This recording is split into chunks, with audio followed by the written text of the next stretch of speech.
Por acá estamos realizándola también del mejor modo que se pueda, con bastante tarea, pero tratando de ponerle ganas. Eh, Así que bueno, creo que estamos todos en la misma. Nada, Juan, cuando vos quieras, Bueno, larga. hola a todos y todas. Esto ya está grabando, gente. Así que nada, tengan en cuenta los avisos que fueron pasando, les fui pasando por el chat, ¿sí? Yo se los digo ahora muy rápidamente. Esto se graba, como ustedes saben, después se sube al aula virtual y va también a alguno de los canales de YouTube. En la clase de hoy, como lo voy a dar yo, creo que va a ir a mi canal.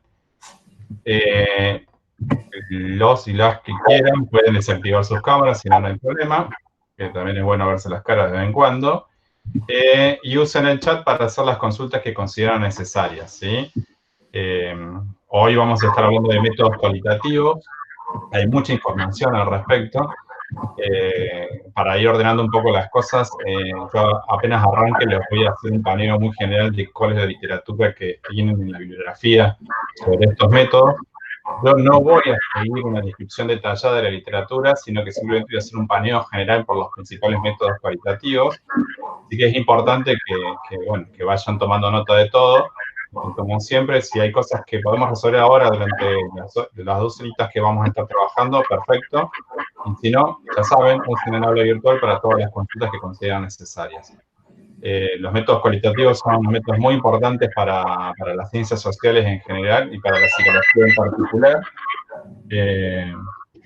Deben un segundo. Mientras, yo lo que quiero decirles es que esta unidad es un poquito larga, ¿sí? Esta unidad entra para el parcial.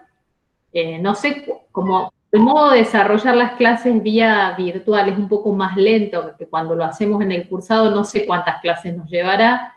Como mínimo son 2 clases, tal vez sean 3, no sé. Todo dependerá de cómo transcurra la dinámica, pero esta es una unidad un poquito larga, así que nada, paciencia porque hay mucha información, como dice Juan, para compartir. Trataremos de llegar lo más que se pueda hoy y si no, bueno, como dice la Silvi, iremos retomando, no se preocupen. ¿Estamos? Bueno, déjenme compartir pantalla y arrancamos.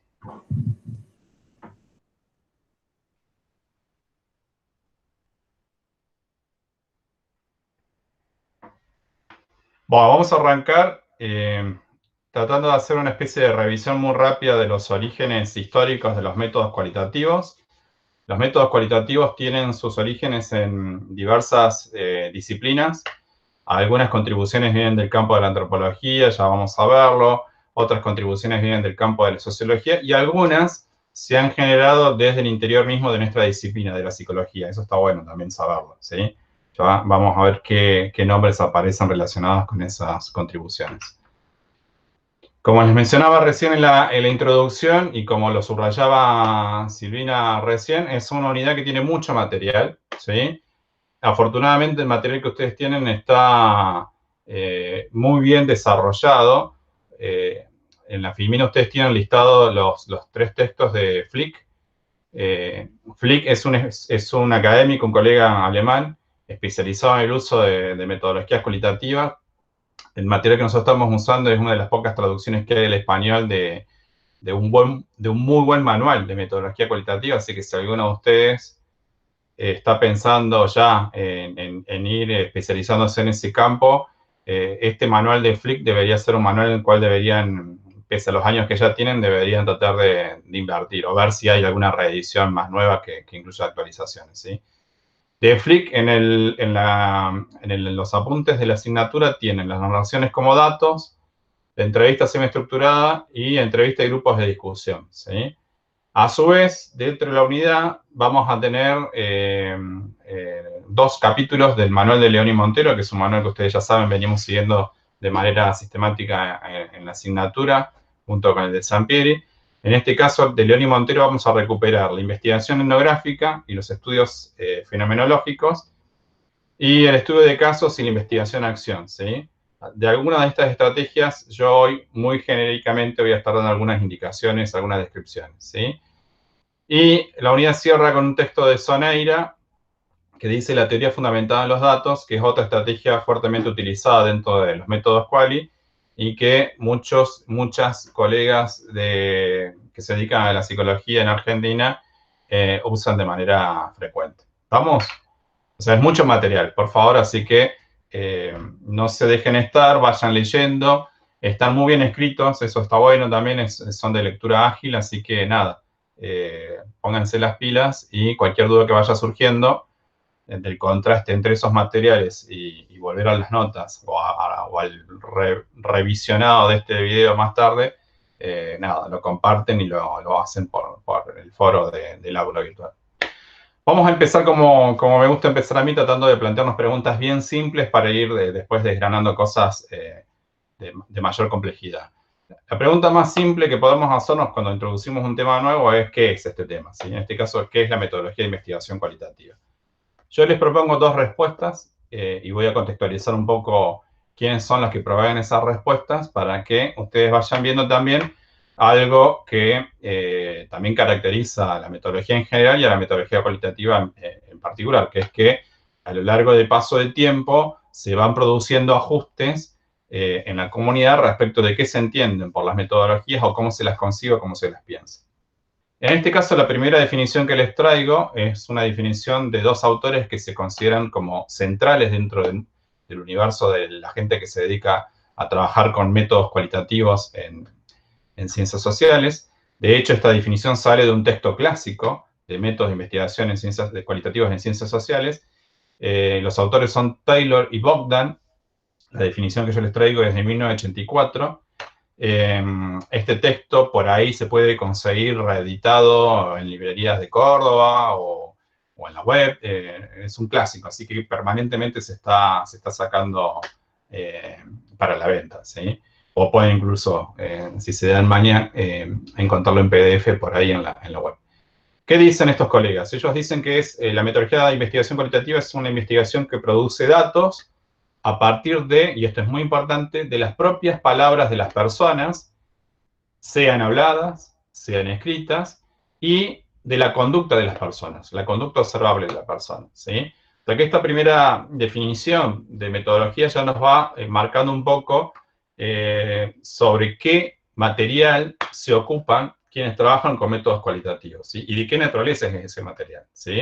Entonces aquí tenemos ya una primera mirada hacia el lenguaje en cualquiera de sus facetas y la otra mirada hacia el comportamiento de los individuos, ¿de acuerdo?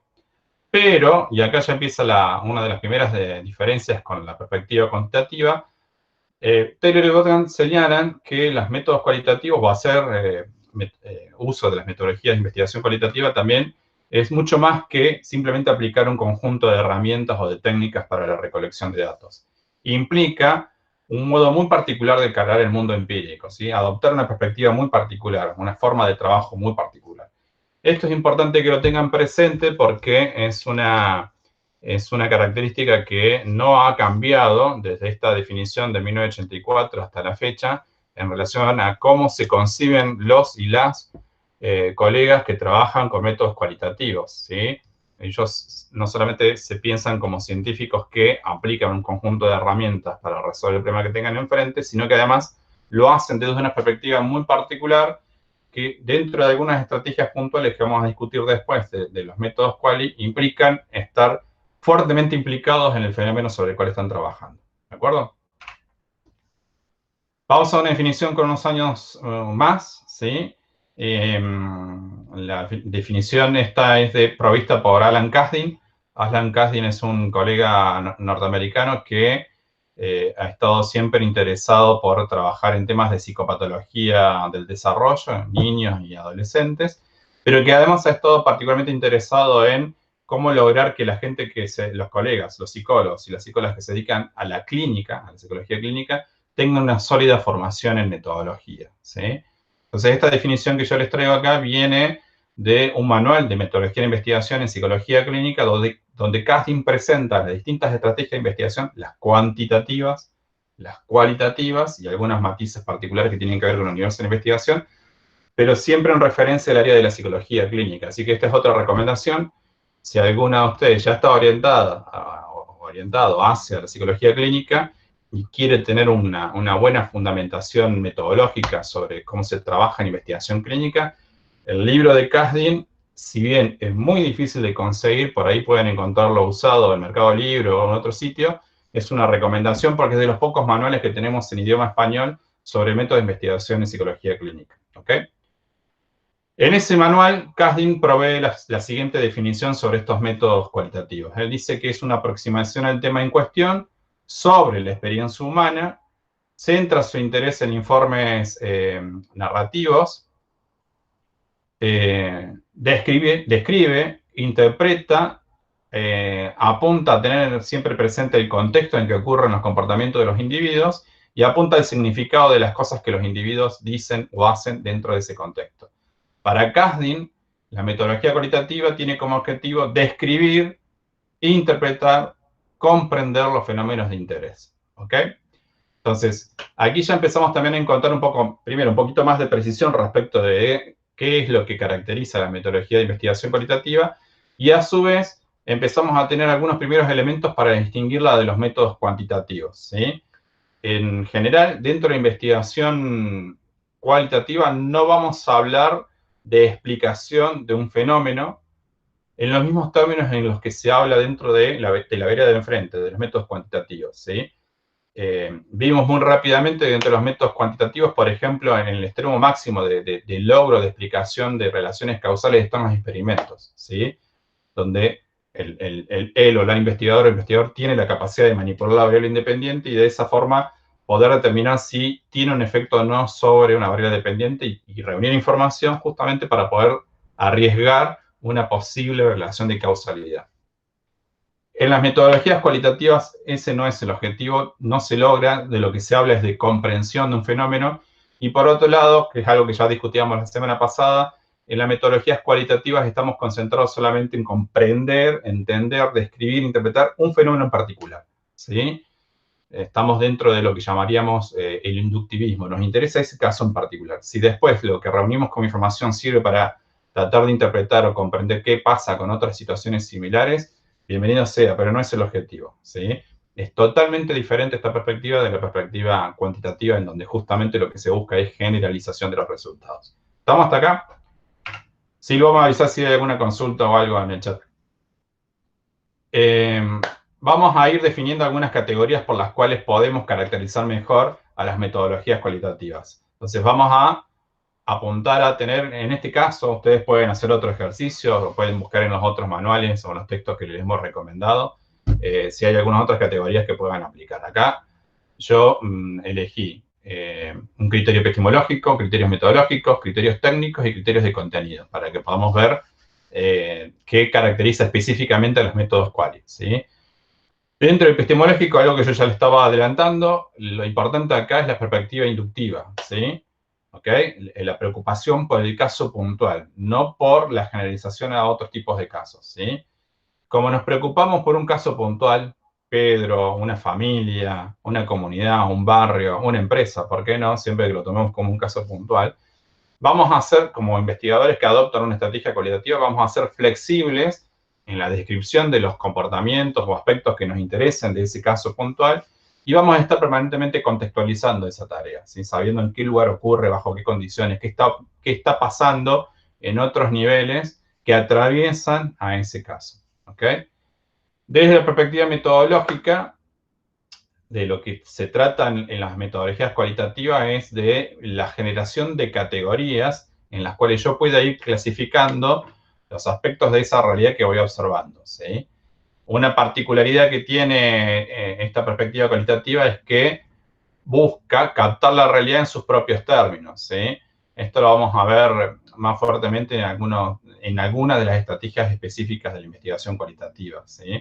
Pero acá no hay tanto interés en usar desde el punto de partida de la investigación los conceptos o los términos o los aportes de grandes cuerpos teóricos. No es relevante en este punto, es como un camino diferente, una estrategia diferente a la que se adopta dentro de la perspectiva cuantitativa, donde uno justamente releva, revisa, busca toda la literatura previa para poder ver qué puede hacer, qué puede aportar y ver qué parámetros utiliza para definir su propia investigación. Y en la metodología cualitativa ese no es el procedimiento, ¿sí? Nos interesa más recuperar lo que pueden decir los propios actores y ir clasificando esa información y ir viendo qué va pasando. En la parte técnica hay una serie de estrategias que son como la columna vertebral de la forma de trabajar de quienes adoptan una metodología cualitativa. Una es la observación, pero no es cualquier tipo de observación. Ustedes ya saben que la observación es la herramienta más elemental de la cual disponemos los psicólogos y que está presente en todas las tradiciones de las cuales venimos hablando y vamos a seguir hablando dentro de esta materia. De la tradición Quanti, esta que estamos presentando hoy, la Quali, y en los métodos mixtos. Dentro de la tradición que estamos discutiendo o empezando a conocer hoy, la observación de la que vamos a estar hablando es la observación participante, ¿sí? Que tiene sus matices, sus características, y ya vamos a discutirlas muy rápidamente, ¿sí? Otra herramienta técnica fundamental en los métodos cualitativos es el uso de la entrevista, ¿sí? Necesitamos interactuar con el otro, con la otra persona, y lo hacemos a través de una entrevista que suele ser flexible, amplia, abierta, y a la cual se vuelve permanentemente como herramienta para recoger información, ¿ok? También podemos hacer uso de material documental, ya vamos a ver, por ejemplo, alguien que hace investigación cualitativa podría analizar cualitativamente el contenido de las cartas de una persona, o de las actas de una cooperadora, o lo que fuere, ¿sí? Si está escrito, admite la aplicación de determinadas estrategias de análisis cualitativo y se puede trabajar con documentos también, no solamente con personas, ¿sí?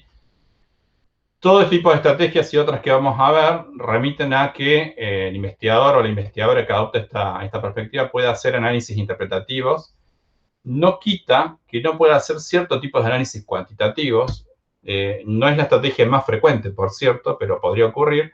Y de hecho, bueno, cuando veamos algunos de los casos, probablemente yo les relate algún ejemplo cercano derivado de mi experiencia en donde hemos hecho las dos cosas. Hemos mezclado una perspectiva cual y con una perspectiva cuantitativa, ¿sí?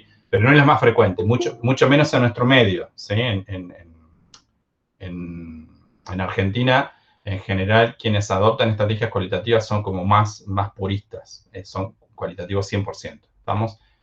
Y de contenido, denme un segundo que me parece que hay gente que está pidiendo entrar a la clase.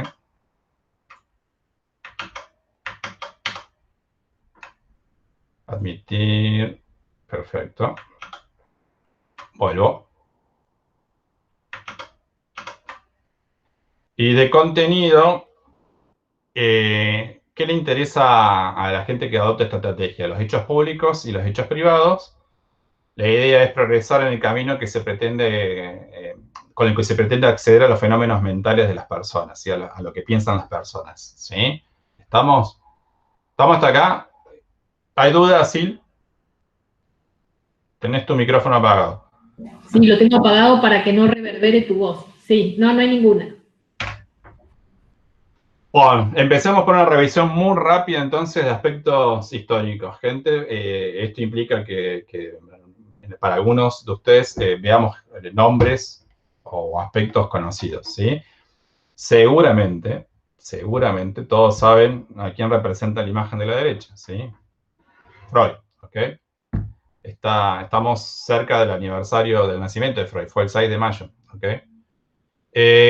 ¿Por qué lo traemos a colación? Porque justamente es un ejemplo de aplicación de una metodología cualitativa muy sólida, muy básica, que es el uso de los estudios de casos, ¿sí? Todo el andamiaje teórico del psicoanálisis originalmente desarrollado por Freud descansa sobre la sistematización que él hace de una serie de casos muy puntuales que fue recibiendo en su consultorio, ¿ok? Por ejemplo, muchos recordarán, y capaz que tengan la oportunidad de volver a discutirlo en psicopatología o en algún otro curso, el caso del pequeño Hans, ¿sí? O otros casos similares con los cuales comenzó trabajando Freud, ¿sí? Entonces, la estrategia de estudio de casos, bien aplicada, permite reunir mucha información que el investigador o el académico puede sistematizar para encontrar algún aspecto que sea de interés, ¿sí? Para fundamentar algún supuesto o algún desarrollo teórico, como en el caso de Freud, ¿sí? Freud con cada uno de los estudios de casos fue identificando patrones, los fue analizando, sistematizando y fue sacando de allí elementos para ir elaborando en su teoría psicoanalítica, y de hecho uno puede ir viendo justamente, eso implica para ustedes por ahí repasar un poco nociones de escuelas, corrientes y sistemas, cómo, por ejemplo, cambia entre la forma en que concebía por primera vez el aparato psíquico y la forma que adoptó hasta el final de su obra de concepción del aparato psíquico de yo, ello y superyo. Y bueno, esa mutación entre una forma de pensar el aparato psíquico y su versión final tiene que ver con la evidencia, la información que él iba recogiendo de los distintos casos que iba analizando, que iban llegando a su consultorio y que él iba analizando, ¿sí? Los estudios de casos, si bien por ahí, en este caso, como yo se los menciono, uno puede asociarlos con teorías tan particulares como psicoanálisis, no son exclusivas de ese abordaje, ¿sí? Los estudios de casos son una herramienta muy, muy interesante que podemos ver en muchas otras áreas. Por ejemplo, en el campo más cercano a mí, el de las neurociencias, la gente que hace estudios de casos muy específicos, creo que en alguna clase mencioné el caso de Oliver Sacks, un neurólogo muy reconocido. La estrategia de base es justamente el estudio de casos, ¿sí? O sea que la misma herramienta puede servir a diferentes preguntas de investigación en marcos teóricos muy, muy diferentes entre sí, sin ningún problema, ¿okay? Otro aporte histórico a la configuración de lo que entendemos hoy como metodologías qualis viene del campo de la antropología, ¿sí? Denme un segundo que vamos a admitir a alguien más. En el caso de la antropología hay muchas contribuciones interesantes, de las cuales han quedado obras que se consideran clásicas, que hoy podrían tener algún tipo de reparo o de observación por la comunidad académica, pero voy a recuperar un término que no sé si todo el mundo recordará, pero que discutíamos en escuelas en su momento, que es el término de presentismo. Implica juzgar con las categorías del presente trabajos o pensamientos del pasado. Eso no, en este caso les pido que no lo hagamos. Simplemente recuperemos la parte técnica del trabajo de estos primeros antropólogos y en todo caso después miremos más críticamente cómo lo hicieron, ¿sí? Esta primera oleada de antropólogos se caracterizaba por estar dominada por hombres, generalmente de Inglaterra o de Europa Central, que se instalaban por largos periodos de tiempo en comunidades perdidas del Pacífico o de África y hacían sus estudios sobre las culturas de esas comunidades, ¿de acuerdo? Entonces, poniendo en suspenso un poco en las derivaciones políticas de ese tipo de trabajo y de la inserción de europeos dentro de comunidades del Pacífico o de África, podemos centrarnos en cómo generaron la evidencia que le permitió a estos colegas pensar o trabajar sobre alguna de estas cosas, ¿sí? Una de estas figuras es Malinowski, ¿sí? Que allá por la década del 20 se internó en el Pacífico y empezó a trabajar analizando las culturas, las prácticas culturales y sociales de las tribus indígenas que estaban en Nueva Guinea, ¿sí?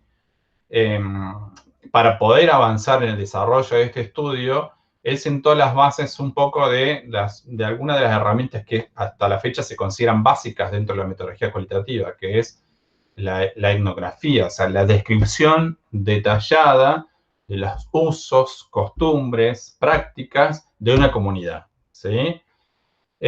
Y fue adelantando un poco también la cuestión de lo que hoy llamamos observación participante, porque estos exploradores, estos antropólogos, se tenían que meter en la comunidad y de alguna manera ganarse la confianza de los líderes de la comunidad y de la comunidad toda para poder estar instalados allí y poder hacer sus estudios, su registro. Entonces, estamos viendo en la década del 20, de 1900, cómo estos antropólogos poco a poco van sentando las bases de lo que llamamos hoy estudios etnográficos, de lo que llamamos hoy estudios con observación participante, ¿sí? En el caso de Malinowski y otros más que caracterizaron el trabajo antropológico en ese periodo, se habla de antropología cultural de origen británico. Probablemente algunos de estos nombres ustedes los hayan visto en la materia justamente de antropología cultural, ¿sí? Los deberían repasar porque se consideran autores clásicos, ¿sí? En la imagen de la izquierda tienen quizás uno de los trabajos más reconocidos del paso de Malinowski por estas culturas del Pacífico. Se llama Los Argonautas del Pacífico Occidental, comercio y aventura entre los indígenas de la Nueva Guinea melanésica, dice. Y tienen un pie ahí que dice, en el campo de la antropología, la obra de Malinowski ha sido considerada tan innovadora como lo fue en su día la de Freud en el de la psicología, ¿sí? Para que ustedes puedan poner en perspectiva la importancia que tiene este autor, pese a los años que han transcurrido dentro del campo antropológico, ¿sí? Y todo este cuerpo teórico, muchos más trabajos tiene Malinowski, fue construido justamente a partir del uso de estas herramientas cualitativas que les mencionaba hace un rato. ¿Estamos? Un contemporáneo de Malinowski es Radcliffe Brown. Él también usó este tipo de aproximación, de estrategia. Él estuvo interesado en otro tipo de comunidad. Él estuvo interesado en comunidades nativas de las islas Andaman. Y del uso de herramientas muy similares a las utilizadas por Malinowski, la etnografía, la observación participante o similar. Surgió este trabajo que también se considera clásico dentro del campo de la antropología cultural, que es estructura y función en la sociedad primitiva, ¿sí? Donde, en este caso, Radcliffe Brown trata de, para la época, ¿no?, de establecer los principales puntos en común y las principales divergencias entre culturas de sociedades primitivas, como él la caracterizaba a la de esta comunidad, y culturas como la propia, ¿sí?, la anglosajona, a ver qué había de diferencia y qué había de común ahí. ¿Estamos? De nuevo, reuniendo información a partir de la aplicación de métodos cualitativos, ¿no? También hay un lugar para las mujeres. De hecho, esta quizás sea una de las más relevantes dentro del campo de la antropología y de las ciencias sociales de comienzos del siglo XX. Es Margaret Mead.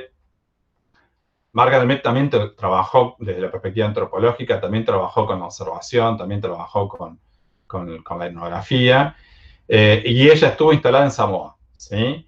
El estudio de esta primera, o de esta generación de antropólogos y antropólogas, no solamente implicaba la observación y la interacción directa con las comunidades, sino también empezar a considerar los productos culturales de esas comunidades, como sus máscaras, sus vestimentas, sus formas de preparar alimentos, las formas de socialización, etcétera, etcétera.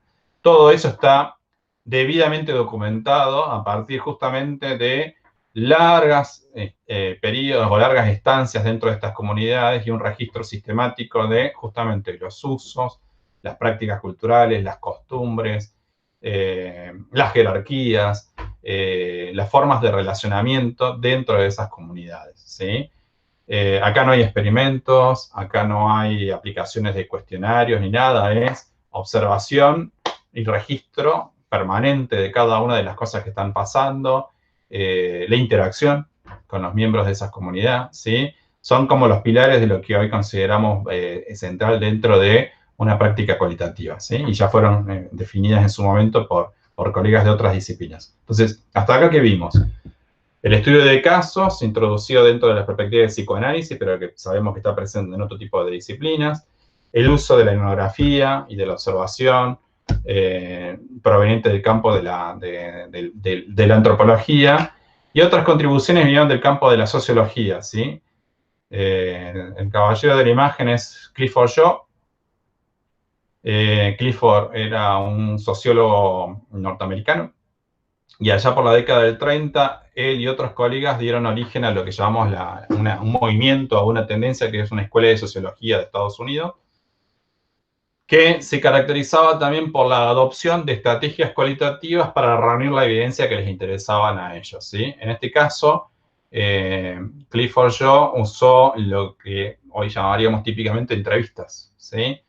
Él, a partir de un conjunto de entrevistas que le realiza a un joven que está detenido, hace todo un análisis respecto de por qué un joven termina en la cárcel, ¿sí? ¿Cuáles son los condicionantes, los elementos, los factores que inciden para que un individuo con características potenciales de gran desarrollo, de pronto, dentro de la perspectiva norteamericana, ¿no? Estamos hablando de década del 30 en Norteamérica, piensen en el sueño americano, piensen en la cultura norteamericana como una cultura fuertemente centrada en el individualismo y en la posibilidad que tiene de pensar que alguien puede lograr siempre las mejores aspiraciones dentro del sueño americano. Bueno, él trata de analizar qué pasa cuando, aun cuando estén dadas determinadas condiciones, un individuo no logra avanzar o subir peldaños en la escalera social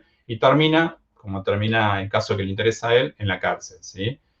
De estas series de entrevistas, de estos tipos de análisis, termina esta historia natural de una carrera de delincuente, de Clifford Shaw, ¿sí? En la versión original en inglés se llamaba The Jack Roller, ¿sí? La historia de un niño delincuente, o la propia historia de un niño delincuente a partir justamente del análisis de las entrevistas, ¿ok? El libro, ¿por qué es interesante? Más allá del uso de la entrevista como una herramienta para la recogida de datos. El libro es interesante porque le permite a Clifford Shaw y a otros que pensaban como él empezar a instalar en la comunidad académica norteamericana la noción de que hay una serie de factores que, si no son atendidos a tiempo, pueden incidir de manera negativa sobre el desarrollo de las generaciones más jóvenes, ¿sí? Entonces, es una contribución técnica porque demuestra un poco la utilidad del uso de la entrevista como herramienta de recogida de datos, pero también es una contribución conceptual interesante porque permite poner en tensión que algunos aspectos de la organización social norteamericana no son tan buenos y que hay que apuntar a sostener algunos elementos de manera fundamental si lo que uno quiere es asegurar un buen desarrollo de los miembros de esa comunidad, ¿sí?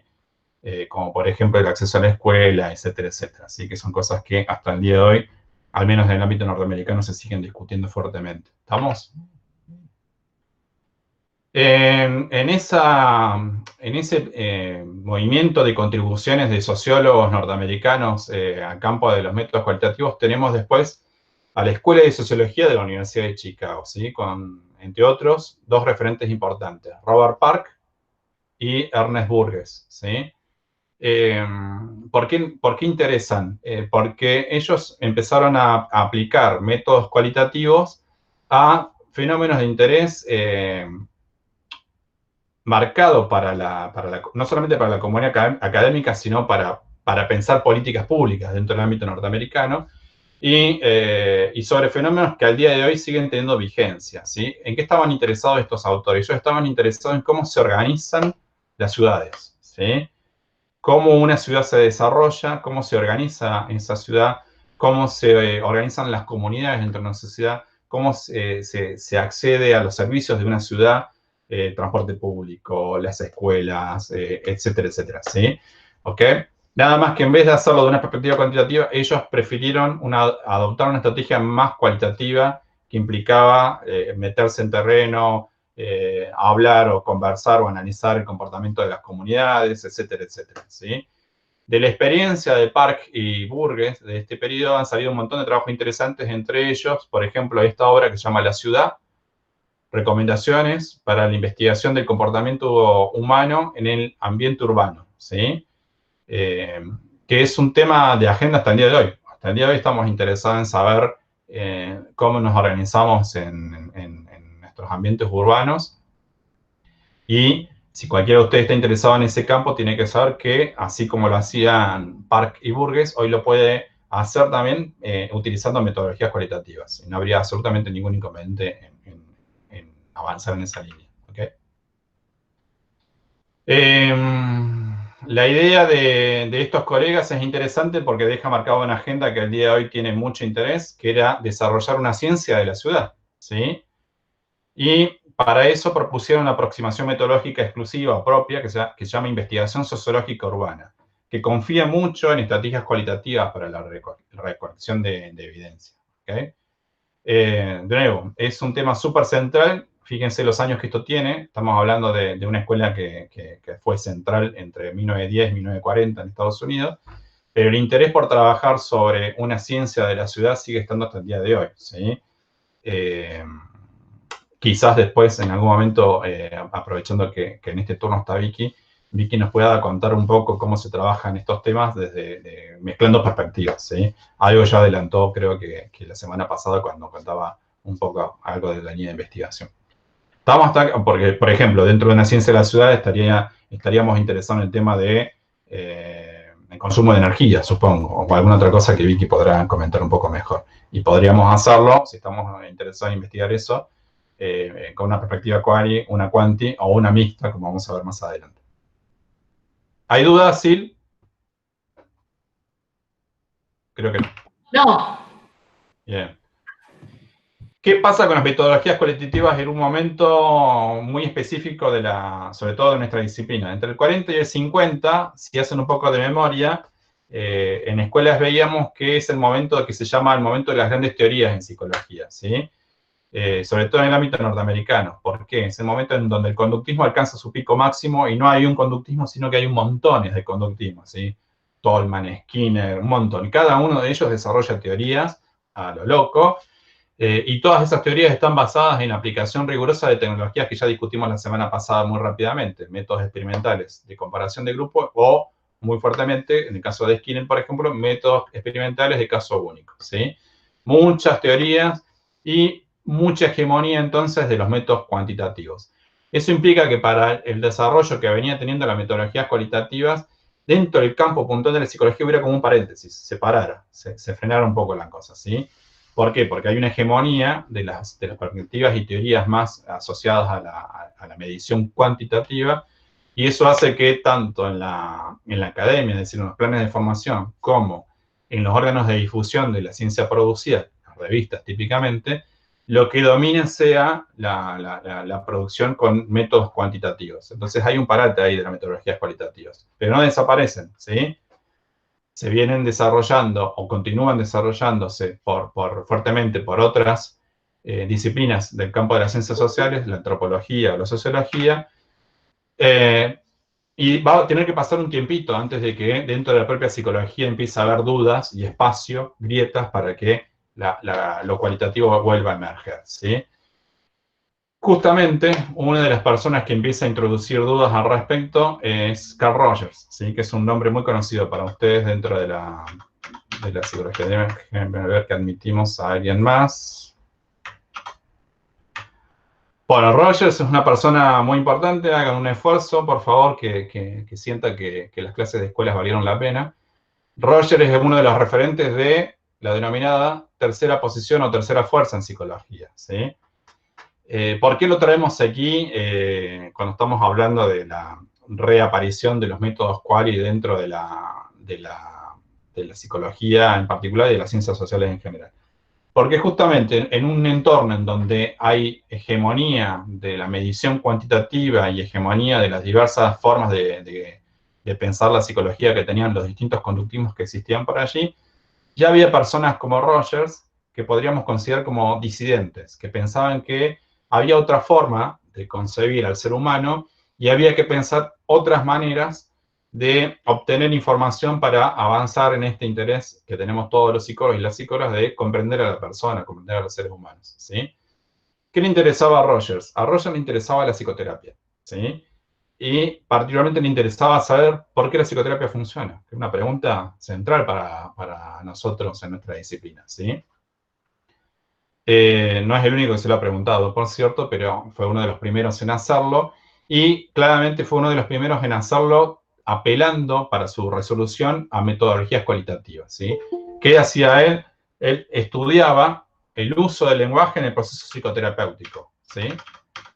Lo que él quería justamente era, a partir del estudio del lenguaje, reunir información que le permitiera saber cuándo funcionaba un proceso psicoterapéutico, ¿sí? ¿Qué elementos caracterizaban a un buen proceso psicoterapéutico que tenía como desenlace que una persona mejorara o avanzara en su desarrollo personal, ¿sí? ¿Estamos? Pero para esto de nuevo, no hacía experimentos, que sería la estrategia prototípicamente recomendada para poder hablar de efectividad o de por qué funciona una intervención o un procedimiento psicoterapéutico. Él simplemente se dedicaba a analizar cómo se usaba el lenguaje en las interacciones entre cliente y terapeutas, ¿sí? Recuerden que Rogers no hablaba de pacientes, ¿sí? Él es justamente el creador de la terapia centrada en el cliente. ¿Estamos? Bueno, aquí entonces simplemente para mostrarles históricamente cómo, pese a que estamos hablando de un periodo de fuerte hegemonía de los métodos cuantitativos y de las teorías en esa línea, ya había personas dentro de nuestra propia disciplina pensando otro tipo de formas de recoger evidencia para sus estudios. ¿Ok? Otra contribución genuina dentro del campo de la psicología a las metodologías cualitativas es la de Kurt Lewin. Dame un segundo que alguien más llegó. Gino. Genial. Kurt Lewin es una de las grandes figuras de la Gestalt como teoría. Quizás es uno de los gestálticos más extraños. Si ustedes recuerdan, hagan un esfuerzo, por favor, sé que los tienen en la cabeza. De escuelas, probablemente a Kohler, Kafka y en menor medida a Lewin. ¿Sí? Pero Kurt Lewin es uno de los referentes más interesantes de la escuela gestáltica y es claramente, para el campo de trabajo de Silvina y otros colegas, una de las grandes figuras de la psicología social. ¿Sí? Quizás en nuestro medio no está tan reconocido. No solo por sus contribuciones conceptuales, fue de las primeras personas en trabajar, por ejemplo, el tema de las minorías, ¿sí? Sino por sus contribuciones técnicas. A Kurt Lewin le debemos nada más y nada menos que la generación de este paradigma tan interesante dentro de investigación cualitativa, que es el modelo o paradigma de investigación-acción, ¿sí? Investigar sobre un fenómeno, actuar sobre ese fenómeno, y las dos cosas se retroalimentan permanentemente, ¿sí?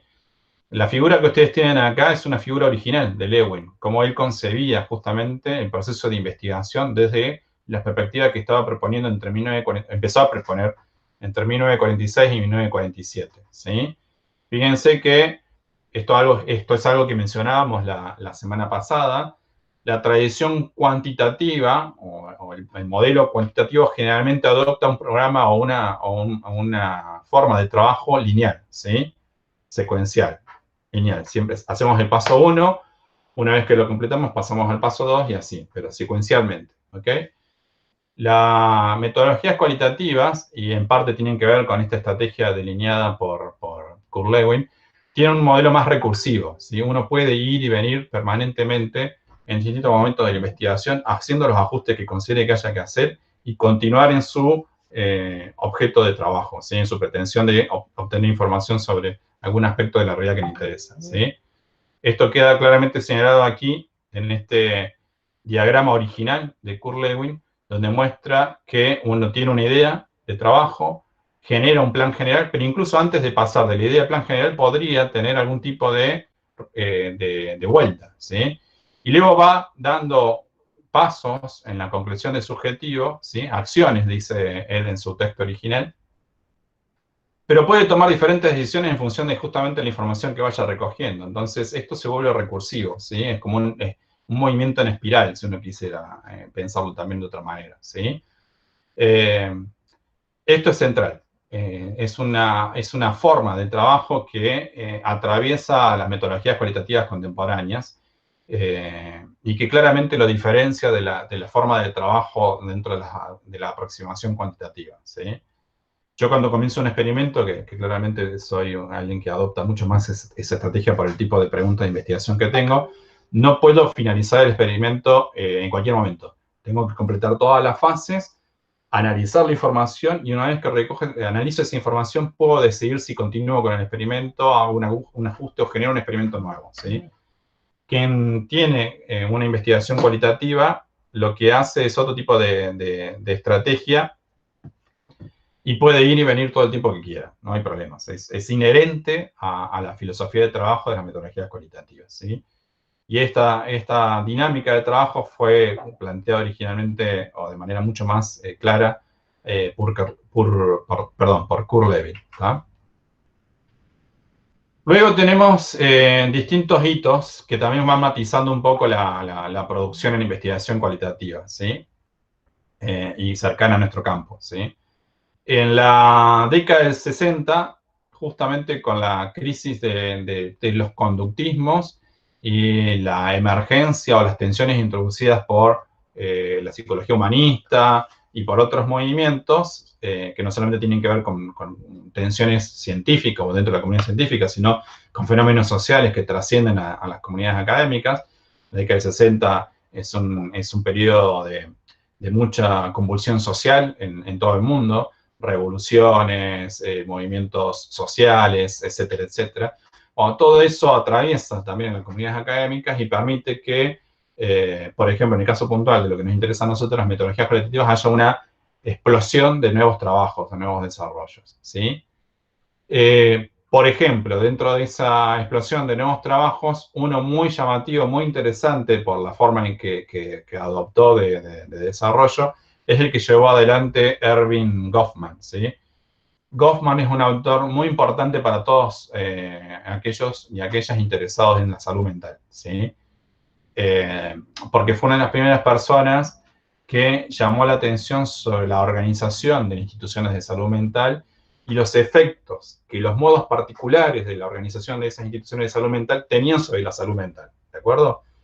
Este estudio, que es clásico y que hoy se le recomienda leer a cualquiera que esté interesado en la salud mental y sobre todo en la salud mental pública, es decir, aquella que desarrollamos en instituciones grandes, se llama Asilos y es el producto o el resultado de la experiencia de Goffman como una especie de residente dentro de una institución psiquiátrica prototípica norteamericana, ¿sí? Donde él pasa mucho tiempo ahí adentro interactuando con todos los actores o agentes de ese sistema.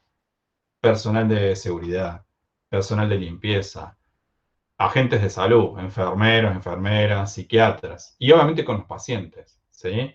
Y va registrando todo, va registrando cómo se vinculan cada uno de los actores entre sí, entre diferentes tipos de actores, cuáles son las relaciones de poder, cuál es la situación en que se encuentran, ¿sí?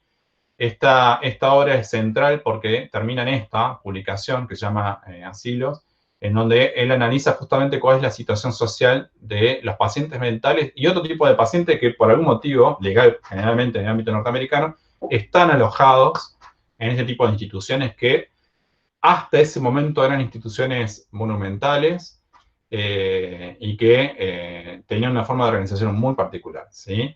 Es un trabajo central porque permite tener una mirada muy crítica sobre cómo estaban organizadas estas instituciones y a partir justamente de este trabajo y otros que Goffman y otros colegas desarrollaron, se empiezan a adoptar en el ámbito norteamericano algunas medidas que van a ir cambiando poco a poco las condiciones de los pacientes y del personal de salud en este tipo de instituciones, ¿sí? Y esto es producto de un trabajo cualitativo, ¿sí? De ahí hasta el 80 más o menos tenemos un crecimiento paulatino de los estudios cualitativos en psicología, ¿sí? Macarena, bienvenida a la clase, Maca. ¿Estamos hasta acá? ¿No hay duda, sí? No. Bueno, vamos. ¿Qué elementos entonces podemos, para ir ya dándole un poco más de parámetros más contemporáneos a esta presentación, qué elementos han ido contribuyendo entonces al desarrollo de los métodos cualitativos? Yo les voy a proveer argumentos de dos autores, ¿sí? Este nuevo que les introduzco ahora, que es Jonathan Potter. Jonathan es un referente del uso de las metodologías cualitativas en el campo de la psicología clínica, ¿sí? O de la psicopatología. ¿Estamos? Y el otro es un autor que ya les presenté antes, así que ya vamos a él, ¿ok? ¿Qué dice Potter en 1998? Estos argumentos están sacados de un artículo que él desarrolla justamente en el marco de una enciclopedia de psicología clínica, ¿sí? Él plantea que los métodos cuantitativos tradicionales no demostraron ser exitosos en aportar avances importantes para el entendimiento del comportamiento humano, ¿sí? Lo otro que va a señalar es que las perspectivas en ciencia cambiaron radicalmente desde 1950, o sea, las diferentes formas de pensar filosofías de la ciencia fueron también cambiando de manera sustancial desde la década del 50, ¿sí? Y el último argumento que presenta Potter para justificar o argumentar por qué las metodologías cualitativas siguen creciendo en los últimos años es que sostiene existe un intercambio creciente con disciplinas en las que los métodos cualitativos tienen mayor tradición. ¿Qué quiere decir esto? Que la psicología se abre mucho más en los últimos años a la relación de colaboración o de intercambio con otras disciplinas donde los métodos cualitativos venían desarrollándose desde hace mucho más tiempo. La sociología y la antropología típicamente, por ejemplo. ¿De acuerdo? Estos tres elementos, en la opinión de Potter, son elementos que contribuyeron en los últimos años, desde fines de la década del 90 hasta hoy, a que los métodos cualitativos en el campo particular de nuestra disciplina de la psicología hayan venido creciendo de manera sustancial, de manera sostenida, ¿sí?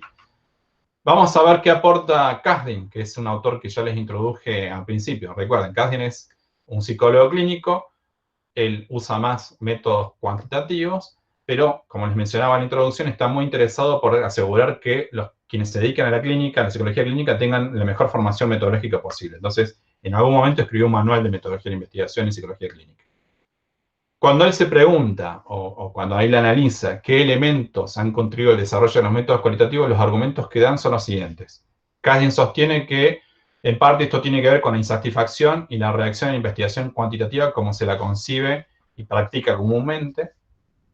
Por ejemplo, en esa línea, un ejemplo prototípico sería el de Carl Rogers, ¿sí?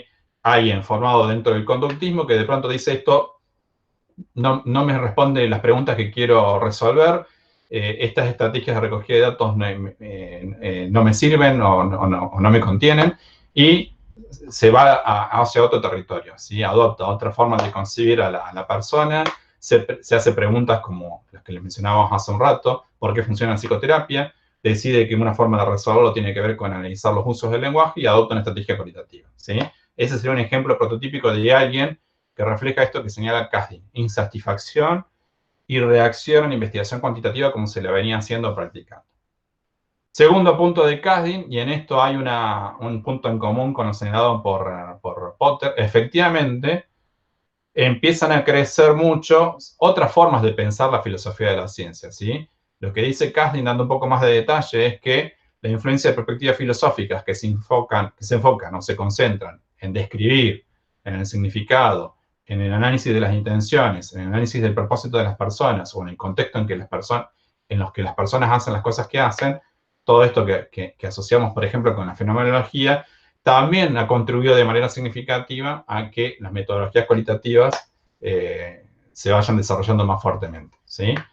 Y por último, dice Kasdin, la influencia de tradiciones de investigación en las que el investigador puede participar activamente y elaborar el tema en cuestión en gran detalle, ¿sí? Esto es una cosa que también ha permitido que los métodos cualitativos por ahí tengan una mayor adopción por determinadas áreas de la psicología, ¿sí? Por ejemplo, quienes se dedican a la psicología social, ¿sí? La posibilidad de que uno pueda participar activamente del fenómeno en el cual está interesado trabajar. ¿Estamos hasta acá? Entonces, tenemos dos autores separados por muy poquito tiempo, con tradiciones diferentes. Potter, por un lado, que claramente es alguien interesado por el uso o la adopción de metodologías cualitativas en el campo de la psicología clínica. Kasdin, que es un psicólogo clínico, pero formado dentro de la metodología Quanti, y los dos dan argumentos respecto de por qué piensan que los métodos cualitativos se han venido desarrollando fuertemente en los últimos años, ¿sí? Fíjense que hay algunos puntos en común allí y algunos elementos que por ahí ayudan a entender un poquito mejor por qué estas estrategias de las que estamos hablando hoy se vienen desarrollando fuertemente en los últimos años dentro de nuestra disciplina. Veamos ahora entonces cuáles son los principios que inspiran a los métodos cualitativos, ¿sí? Y que la distinguen claramente de la tradición Quanti. Uno es la idea de que existe una concepción múltiple de la realidad. Está mi concepción como investigador o investigadora, y está la concepción de los actores, de los agentes con los que yo interactúo de esa comunidad, ¿sí? No se anula ninguna. Todas son consideradas o tenidas en cuenta, ¿sí? El otro principio es la comprensión de los fenómenos como principal objetivo científico. No es la descripción, ¿sí? No es la pretensión de determinar la existencia de relaciones causa-efecto, de relaciones causales, ¿sí? Que es la que tiene como norte máximo la tradición cuantitativa. Acá queremos comprender un fenómeno, comprenderlo, ¿sí? No, la noción de comprensión no implica necesariamente que uno pueda saber de las relaciones de causalidad, ¿sí? Tiene otros matices, otras características. Y nos interesa un fenómeno puntual, ¿sí?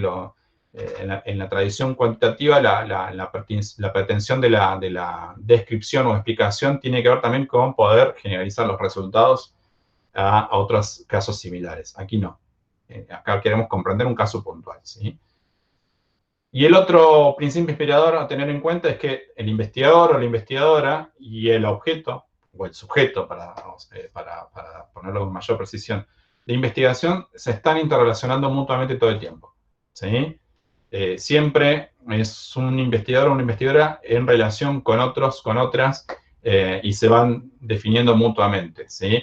El caso más extremo de esto se va a ver o lo van a poder notar cuando analicen el fenómeno de la investigación-acción participante, participativa, en donde el investigador está involucrado en el fenómeno que quiere estudiar, y si ese fenómeno tiene que ver, por ejemplo, con mejorar las condiciones de vida de una comunidad, el investigador no va a ser un observador pasivo de los esfuerzos de esa comunidad por salir adelante, sino que probablemente esté ahí, qué sé yo, poniendo ladrillos, acarreando agua o haciendo alguna otra cosa, además de su labor como investigador desde un campo particular de la psicología social o comunitaria, que es la que podamos imaginar como más afín a ese territorio. ¿Okay?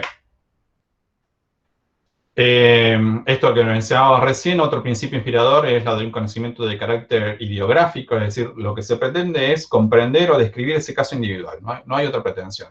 Si esa información luego, cuando se sistematiza, se publica, se cuenta en un congreso o lo que fuere, le sirve a otro par, o a otro colega o a otro equipo de investigación para pensar situaciones propias o de otras comunidades similares, bienvenido sea, pero no es el fin que se persigue, ¿de acuerdo? Aquí la idea es describir un caso individual, es un conocimiento ideográfico, y ya está, con eso es suficiente, ¿sí? Por la naturaleza del tipo de investigación que se hace, no se pueden distinguir causas de efectos. Eso ya les debe haber quedado claro de lo que vengo señalando como diferencia central con los logros de predicción y explicación que tienen las metodologías cuantitativas o las aspiraciones que tienen quienes adoptan esas estrategias. Y el otro punto es que los valores están implicados en la investigación. El investigador no pone en suspenso sus prejuicios, sus sesgos, sus valores o sus ideologías. Están ahí presentes y pueden atravesarlas o matizar la investigación que están haciendo. Ojo, esto no quiere decir que no estén presentes dentro de la cabeza de un investigador o una investigadora que adopta una estrategia cuantitativa, solamente que dentro de las estrategias cuantitativas hay más herramientas de control para justamente evitar que esos valores, esos juicios, incidan o afecten el resultado que se está recogiendo, ¿sí? Buena parte de lo que se hace dentro de los métodos cuantitativos y particularmente dentro del subgrupo de estrategias experimentales tiene que ver con controlar la influencia de variables extrañas como por ejemplo los valores, ¿sí? Pero no quiere decir que el investigador no tenga valores, los tienen todos, nada más que dentro de una tradición están siempre puestos en juego y dentro de la otra tradición hay herramientas para impedir su influencia sobre el fenómeno que se quiere investigar. ¿Estamos? Dentro de las características de la metodología cualitativa, entonces, vamos matizando rápidamente. La fuente principal y directa de los datos de una investigación cualitativa son situaciones naturales. Siempre, ¿sí? La fuente principal. Podemos, obviamente, si uno quisiera romper un poco la cabeza de alguien, imaginar una situación que no sea natural, pero pensarla con un abordaje cualitativo, qué sé yo. Hay muchos estudios famosos dentro del campo de la sociología de la ciencia o de estudios de la ciencia, en donde lo que se hace es estudiar un laboratorio, los modos de vinculación dentro del laboratorio. O sea, el laboratorio no es una situación natural, como podría ser la vida de una comunidad, ¿sí? Tiene sus particularidades, tiene sus reglas, pero si a mí lo que me interesa no es evaluar el efecto de la sustancia sobre el fenómeno B, sino estudiar el cómo se vinculan becarias y becarios con investigadores e investigadoras dentro de una comunidad, como por ejemplo el IPSI, Instituto de Investigaciones Psicológicas de nuestra FACU, podría acercarme a la resolución de esa pregunta desde una perspectiva cualitativa y estar como observador participante dentro de un laboratorio o dentro del IPSI registrando los modos de relación entre los distintos actores de ese sistema, por ejemplo, ¿sí? ¿Qué más? El investigador o la investigadora se convierte en el principal instrumento de recogida de datos, ¿sí? Yo soy el que observa, yo soy el que hace las entrevistas. ¿Puedo valerme de algunas herramientas? Sí, seguro que sí, ¿sí? O sea, puedo tomar notas, pero puedo filmar también, no pasa nada con eso, ¿sí? Puedo tomar notas y puedo grabar una conversación para después volver a esa conversación y desgrabarla buscando categorías, etcétera, etcétera, etcétera. Todo eso está admitido dentro de las perspectivas cualitativas, ¿sí? Pero el investigador es como la herramienta básica de recogida de datos, ¿sí? Y hay incorporación del conocimiento tácito. Todo lo que decíamos hace un rato respecto de valores, historia previa, todo eso, mi historia como estudiante de psicología, como graduado, qué sé yo, está presente si yo voy al terreno, hipotéticamente fuera al terreno, al campo, a una comunidad como investigador de psicología tratando de analizar algún fenómeno. ¿Estamos? Denme un segundo que creo que parece que llegó alguien más. Malena. Vamos a admitir a Malena. Volvemos a la clase. ¿Qué otras características tiene la metodología cualitativa? Bueno, aplicación de técnicas de recogida de datos abiertas. Podemos usar todo lo que se nos cante en el proceso. Observación, entrevista, el uso de documentos, como dijimos al principio. O sea, yo puedo valerme de múltiples fuentes de información para recoger los datos que necesito en el caso de un estudio con una metodología cualitativa. La otra cuestión es en lo que llamamos la selección de la muestra. Dentro de las metodologías cuantitativas, ya lo vamos a ver más adelante, hay estrategias muy específicas que uno debe seguir dependiendo del tipo de estudio que quiera hacer, ¿sí? En un continuum, dentro del universo de los métodos cuantitativos, los muestreos probabilísticos son los muestreos más interesantes, o el tipo de muestreo que hace Silvina en muchos de sus estudios, que se llaman poblacionales, ¿sí? La idea de tener muestras representativas de la población le da mucha fuerza al dato que uno encuentra después, ¿sí? En las metodologías cualitativas no es así. Déjenme que me hidrate.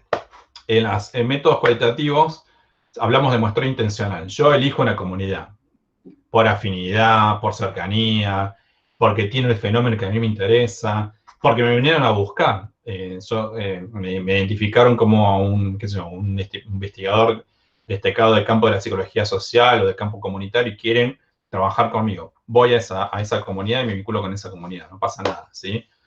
No hay prurito en esto de que, bueno, tiene que tener cierto tamaño, tiene que ser seleccionado al azar. Eso no interesa dentro de esta perspectiva, dentro de esta tradición. ¿De acuerdo? Y lo otro es análisis inductivo de los datos. ¿Sí? Yo analizo cada dato puntualmente para comprender con ese dato a esa comunidad en particular. No hay pretensión de hacer algo hipotético deductivo, o sea, de tomar ese dato para poder no solamente comprender el caso, sino comprender otros casos que comparten características similares. Acá no es la estrategia, no es la perspectiva que se adopta dentro de los métodos qualis. Más características, la teoría se genera a partir de los datos de la realidad. Esto no quiere decir que uno no parte de un marco teórico, lo tiene, pero no juega un papel tan relevante, tan sustancial como dentro del punto de vista cuantitativo, ¿sí? Yo cuando adopto una estrategia cuantitativa necesito saber qué sabe la comunidad sobre el tema de interés, cómo define la comunidad las variables que me interesan a mí, la toma de decisiones, adolescencia, lo que sea. Y a partir de ahí trabajo para generar mi propia investigación y ver cuánto aporta un marco teórico y dónde puedo encontrar una brecha, ¿sí? Eso dentro de una perspectiva cuantitativa. En la perspectiva cualitativa puedo partir sin teoría, o al menos no con elementos tan sólidos de una teoría, porque la teoría se va a ir reconfigurando a partir justamente de los datos que me provea el fenómeno sobre el cual estoy interesado en trabajar, ¿sí? En los métodos cualitativos trabajamos generando categorías todo el tiempo, ¿sí? Y eso se nutre tanto de lo que otros autores, autoras han dicho sobre fenómenos parecidos, como del propio discurso, de la propia realidad que aporta la comunidad o el sujeto o el individuo con el cual estoy trabajando. ¿De acuerdo? Hay una interacción permanente entre las dos cosas, ¿sí? El diseño de investigaciones no es estándar. Yo no tengo un protocolo pautado, regulado, como por ejemplo el que tengo que presentar cuando voy a plantear qué tipo de investigación voy a hacer si quiero evaluar los efectos sobre la toma de decisiones de la intoxicación con alcohol en una población adolescente, ¿sí? Cuando yo tengo ese tipo de estudios, tengo que definir claramente un protocolo y si además estoy pensando en un experimento, ni les digo, ¿sí? Dentro de las metodologías cualitativas hay como una descripción de pautas generales de trabajo, ¿sí? De hecho, esto, a quienes estamos trabajando en comisiones evaluadoras, muchas veces nos genera dolor de cabeza porque implica lograr consensos dentro de la comunidad de evaluadores para saber equilibrar tanto las miradas más asociadas a las estrategias cuantitativas con las miradas quali para poder evaluar adecuadamente, equilibradamente, propuestas que no se adaptan al formato estándar. El formato estándar es introducción, etcétera, paso 1, paso 2, paso 3, experimento 1, experimento 2, experimento 3, cuando dentro de las metodologías cualitativas en realidad hay otra forma de presentar las propuestas de investigación, y eso tiene que ver con que es una propuesta en sentido estricto, porque puede ocurrir que cambie sobre la marcha justamente por esta noción de recursividad que ya vimos que venía señalada ya por Kurt Lewin allá en la década del 40 más o menos, ¿sí? Y lo mismo vale para los criterios de validez. El concepto de validez ustedes saben que es, o van a descubrir más lo saben en parte por técnicas psicométricas, pero van a descubrir más aspectos vinculados con el concepto de validez en investigación más adelante. Validez tiene un sentido muy particular dentro de la metodología de investigación, ¿sí? Y tenemos distintas nociones de validez, ¿sí? Validez de constructo, validez de criterio, validez interna, validez externa, que es la que vamos a estar mencionando acá, en general, que es, bueno, cómo sabemos nosotros que lo que produjimos como investigadores tiene cierta calidad, ¿sí? ¿Qué aspectos han sido tenidos en cuenta para que podamos hablar de que cumple con los criterios de validez? Esos criterios dentro de la metodología cuantitativa, como lo vamos a ver, son muy específicos. Quizás los más famosos son los de validez interna y externa, que van a ver dentro de los temas de experimentos, mínimamente, rápidamente. Validez interna es qué confianza tengo yo como investigador o investigadora sobre el efecto que estoy encontrando, si el efecto se debe a la variable que estoy manipulando yo o a cualquier otra variable extraña, ¿sí?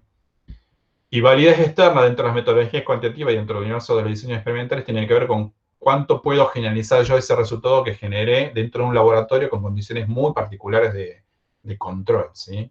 Aislamiento sonoro, etcétera, a una población que no tiene esas condiciones, ¿ok? Esos criterios dentro de la metodología cualitativa no existen. Son específicos, ¿sí? Dependen de la situación puntual sobre la cual trabajé y en general remiten a la revalidación de la comunidad. Es decir, yo lo que digo, que entendí, que comprendí, que conocí de una comunidad, lo pongo a consideración de la propia comunidad. Es la comunidad la que me dice, sí, así nos vemos, así somos, así nos sentimos, así pensamos, ¿sí? Sobre esto quizás Silvina pueda hacer algún aporte más adelante, pero digamos, son criterios muy diferentes los criterios de validez que Yo les usamos. cuento ahora, Dale. así tomas agua. ¿Puedo tomar agua? Sí. En febrero tuvimos en el IPSI a una colega colombiana, que estaba haciendo su doctorado, que vino a hacer una estancia de investigación al equipo nuestro. Y el objeto de estudio de la colega colombiana eran los desmovilizados de la lucha armada en Colombia, ¿sí? Son estas personas que fueron parte de las milicias en Colombia y que, bueno, a través del firmado de Tratado de Paz, toda esta gente empezó un proceso de desmovilización y de reinserción social. Entonces ella le interesaba un sector particular en Colombia y cómo se estaban dando estas vivencias y las subjetividades implicadas en ese proceso de desmovilización. Entonces, para eso apelaba a dos técnicas, entrevistas e historias de vida, ¿sí? Donde ella, a partir de una serie de encuentros con un grupo de personas específicos con los que trabajaba, iba narrando su propia historia anterior, durante el proceso armado, a partir de la firma de paz, y la desmovilización y la reinserción actual. La forma de comprobar el criterio de validez de todas estas narraciones consistía en que a medida que ella iba desgrabando la información de cada encuentro e iba construyendo esta historia de vida, esa historia de vida era devuelta a cada uno de ellos, a cada uno de los participantes del estudio, y ellos a su vez revisaban la historia y podían hacer coeditaciones de esa historia, ¿sí? Podrían agregar cosas, podrían decir cosas que no estaban de acuerdo, con las que no compartían las impresiones del investigador, y a partir de eso se da la cuestión de construcción o co-construcción de la validez de la información o la validez del dato, ¿sí? Que es lo que va a co-construir una perspectiva teórica, ¿sí? ¿Se entiende la diferencia en cuanto a lo que es el criterio de validez que señalaba Juan, que está más dado acá por la correspondencia que hay entre lo que el investigador interpreta de la realidad, pero la perspectiva del actor, que es protagónico de esa realidad, ¿sí? Que es diferente a todo lo que ustedes conocen como criterios de validez que se ha visto en las perspectivas más cuantitativas, ¿sí? Muy bien. Sigo entonces. ¿Se ve la clase o no todavía? ¿Sí? Sí, se ve. Genial. Entonces,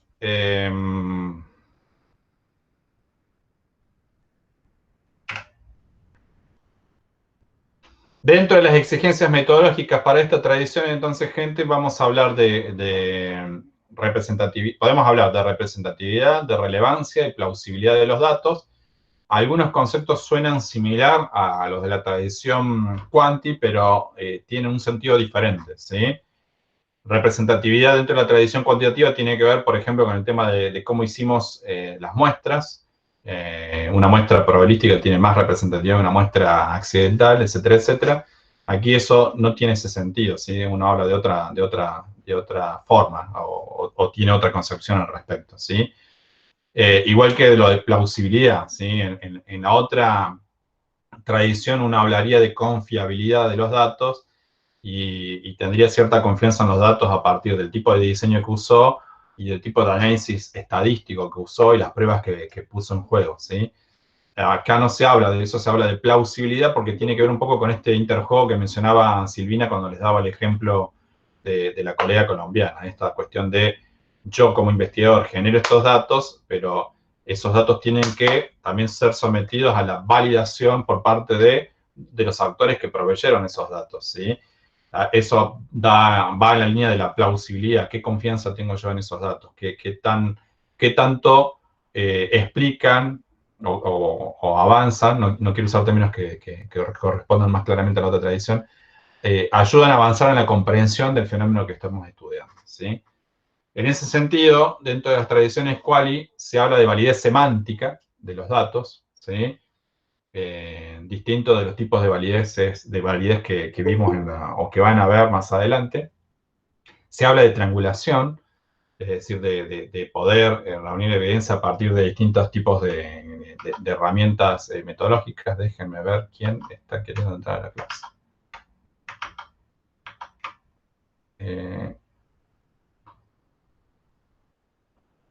¿Quedó alguien sin entrar a la clase? Yo no lo estoy viendo.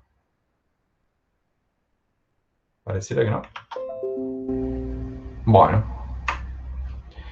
Estamos hablando de triangulación, es decir, la posibilidad de usar diferentes técnicas para dar cuenta de ese fenómeno que nos interesa trabajar.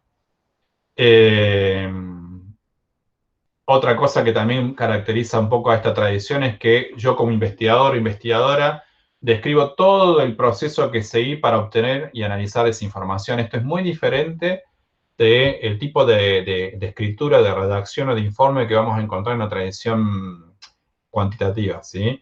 En la tradición cuantitativa uno simplemente indica cómo selecciona la muestra, qué tipo de instrumentos utilizó para recoger la información y qué plan de análisis siguió, ¿ok? Y se acabó. Es lo típico, ¿sí? Es lo mínimo indispensable que uno debe cumplir si está en el marco de las metodologías cuantitativas. En los métodos cualitativos, lo que uno hace es casi como una especie de narración, va contando todo el proceso que siguió, los pasos que tomó, las decisiones que tomó, los acuerdos que tuvo que configurar o construir con esa comunidad en el camino para obtener y analizar la información, ¿sí? Y la investigación se piensa como un proceso de búsqueda deliberativa. Siempre estamos pensando, volviendo. No se cierra la investigación. Es una investigación que... La investigación cualitativa podría continuar de manera permanente. En el caso típico de la investigación-acción, uno, entre comillas, podría decir como investigador que obtuvo la información que necesitaba para cumplir con el informe pedido por el organismo de ciencia y técnica, por ejemplo, el ACCIT de la universidad o lo que sea, pero la investigación puede continuar todo el tiempo que uno considere, ¿sí? No es la misma estrategia que seguimos en las metodologías cuantitativas, donde uno, una vez que consiguió los casos que necesitaba conseguir, o analizó la información que tenía que analizar, ya está, cerró el informe, generó el artículo, o el informe académico para el organismo de ciencia y técnica y se acabó, ¿sí? O presentó la información en un congreso y se acabó. Acá la investigación cualitativa tiene como otra característica distintiva el hecho de que puede continuar permanentemente, ¿sí? No hay necesidad de cerrarla en sentido estricto. ¿Vamos? ¿Puedo decir algo? Por supuesto, profesora titular. En realidad, no es que en la investigación cuantitativa se cierre el proceso y se acabó. En la investigación cuantitativa, para agregar un detalle como más preciso, en la investigación cuantitativa, cuando el proceso se cerró, se abren nuevas preguntas que disparan nuevos procesos de investigación. En cambio, en la investigación cualitativa, el proceso no se cierra porque cuando se abren nuevos interrogantes a partir de ese acercamiento al campo, esos nuevos interrogantes se van explorando sobre esa misma situación de recursividad, ¿sí? En la otra hay un tiempo, y después se continúa con otro plan de trabajo, ¿sí? O con otros planes de trabajo. En cambio, en la investigación cualitativa es continuo, ¿sí? Esto es para que quede claro como que, bueno, la investigación cuantitativa también avanza sobre la apertura de nuevos interrogantes, solo que se hace con procesos o planes de investigación específicos. Se cierra uno, se abrieron interrogantes nuevos, se comienza otro proceso u otros procesos. En cambio, en la investigación cualitativa, este proceso se puede ir co-construyendo a lo largo del tiempo sin necesariamente producir un parate, o sea, un final de la investigación. A veces sí, pero a veces no es necesario hacerlo, ¿sí? Se reconduce la investigación, eso es, nada más. Ni nada menos. Muy bien. ¿Estamos hasta acá? ¿Hay dudas? No se ven dudas. Pero qué bien. ¿Qué más tenemos? Fundamentación teórica de la investigación y de los análisis e interpretaciones que se hacen en la investigación cualitativa. Se habla acá de validez hermenéutica, ¿sí? De nuevo, terminología que es propia de este campo, ¿sí?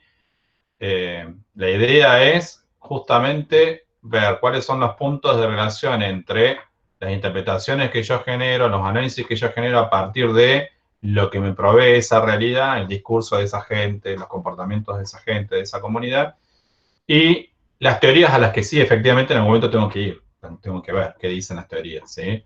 No es que en las metodologías cualitativas no haya teorías, sino que no están tan fuertemente presentes al principio como en las cuanti, pero en este momento sí, y justamente es de la contrastación entre lo que la realidad me aporta y lo que la teoría dice, es que yo puedo decir que hay validez hermenéutica, cuando hay un alto nivel de coincidencia entre esos aspectos, ¿sí? Los análisis e interpretaciones.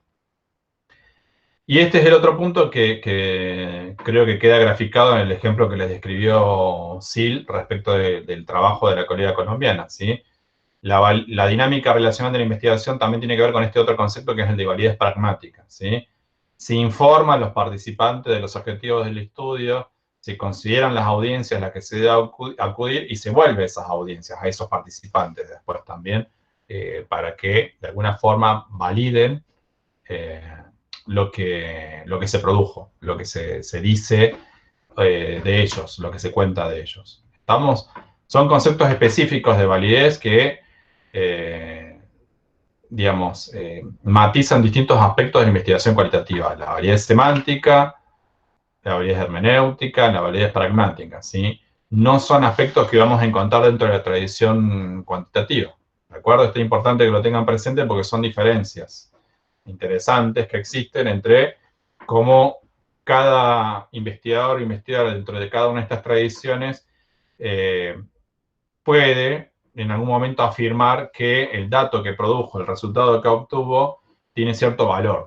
¿Sí? Bueno, nada, hay ciertas pautas para la tradición cuantitativa y hay pautas específicas para la tradición quali.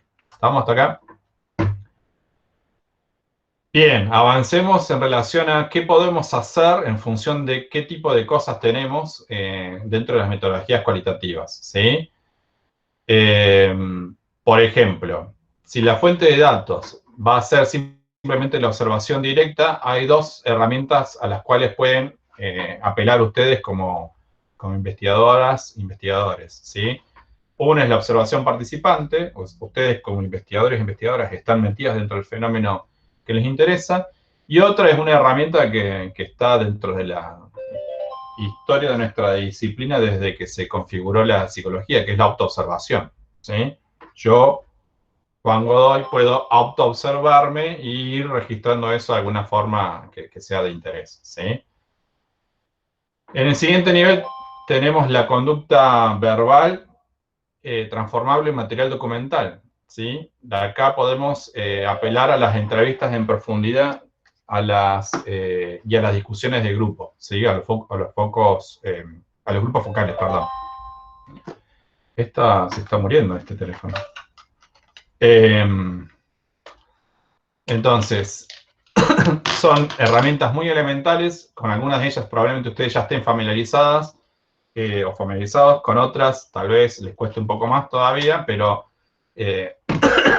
forman parte del set de herramientas básicos de cualquier psicólogo, la observación, con cualquiera de estos matices, y el uso de las entrevistas, ya sea que trabajemos con un solo individuo o con un conjunto de individuos bajo una modalidad muy particular que es la modalidad de grupos focales, ¿sí?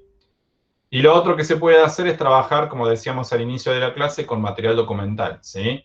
Documentos personales, por ejemplo, cartas, por ejemplo, o registros biográficos, ¿sí? Qué sé yo, si analizan si usan las bases de datos, por ejemplo, pueden encontrar montones de estudios a partir de diarios, ¿sí? Como quizás uno de los diarios más famosos, el diario de Ana Frank, ¿sí? O biografías o estudios de grandes figuras de la cultura o de la ciencia. Bueno, hay gente que se ha volcado a esos materiales desde una perspectiva cualitativa analizando esos documentos, esos registros, ¿sí? Entonces podemos trabajar con la observación directa, podemos trabajar sobre el lenguaje y podemos trabajar sobre documentos desde una perspectiva cualitativa, ¿de acuerdo? Luego, entonces, empezamos a ver que hay estrategias muy específicas de laburos. Perdón, ¿hay Un alguna segundo, hay una pregunta de la Filmina, no la anterior a esta, sino la anterior, donde piden que expliquen un poquito, que nuevamente el tema de las audiencias. Las audiencias es el público con el público.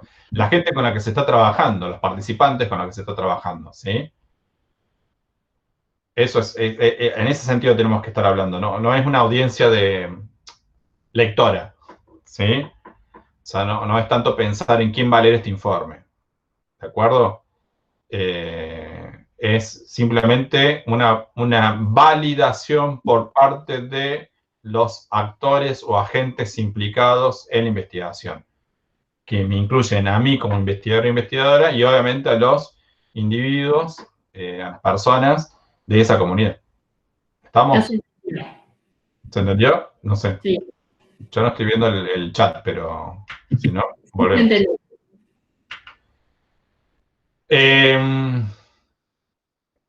Dentro de las estrategias más comúnmente utilizadas para poder trabajar dentro de las metodologías cualitativas tenemos la etnografía, la etnometodología, la teoría fundamentada, la investigación-acción de la cual ya hablamos un poquito y el estudio de caso también de la cual ya hablamos un poquito. Vamos a repasarlas rápidamente hasta donde lleguemos.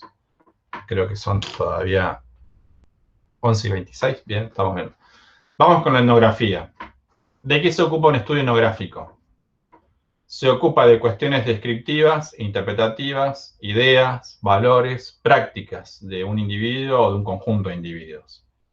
¿Qué técnicas podemos usar dentro de los estudios etnográficos? La entrevista no estructurada, la observación participante, el registro de notas de campo, el uso de documentos, el registro así, digamos, natural de lo que va pasando todo el tiempo, la construcción de diagramas de redes sociales o de jerarquías, ¿sí?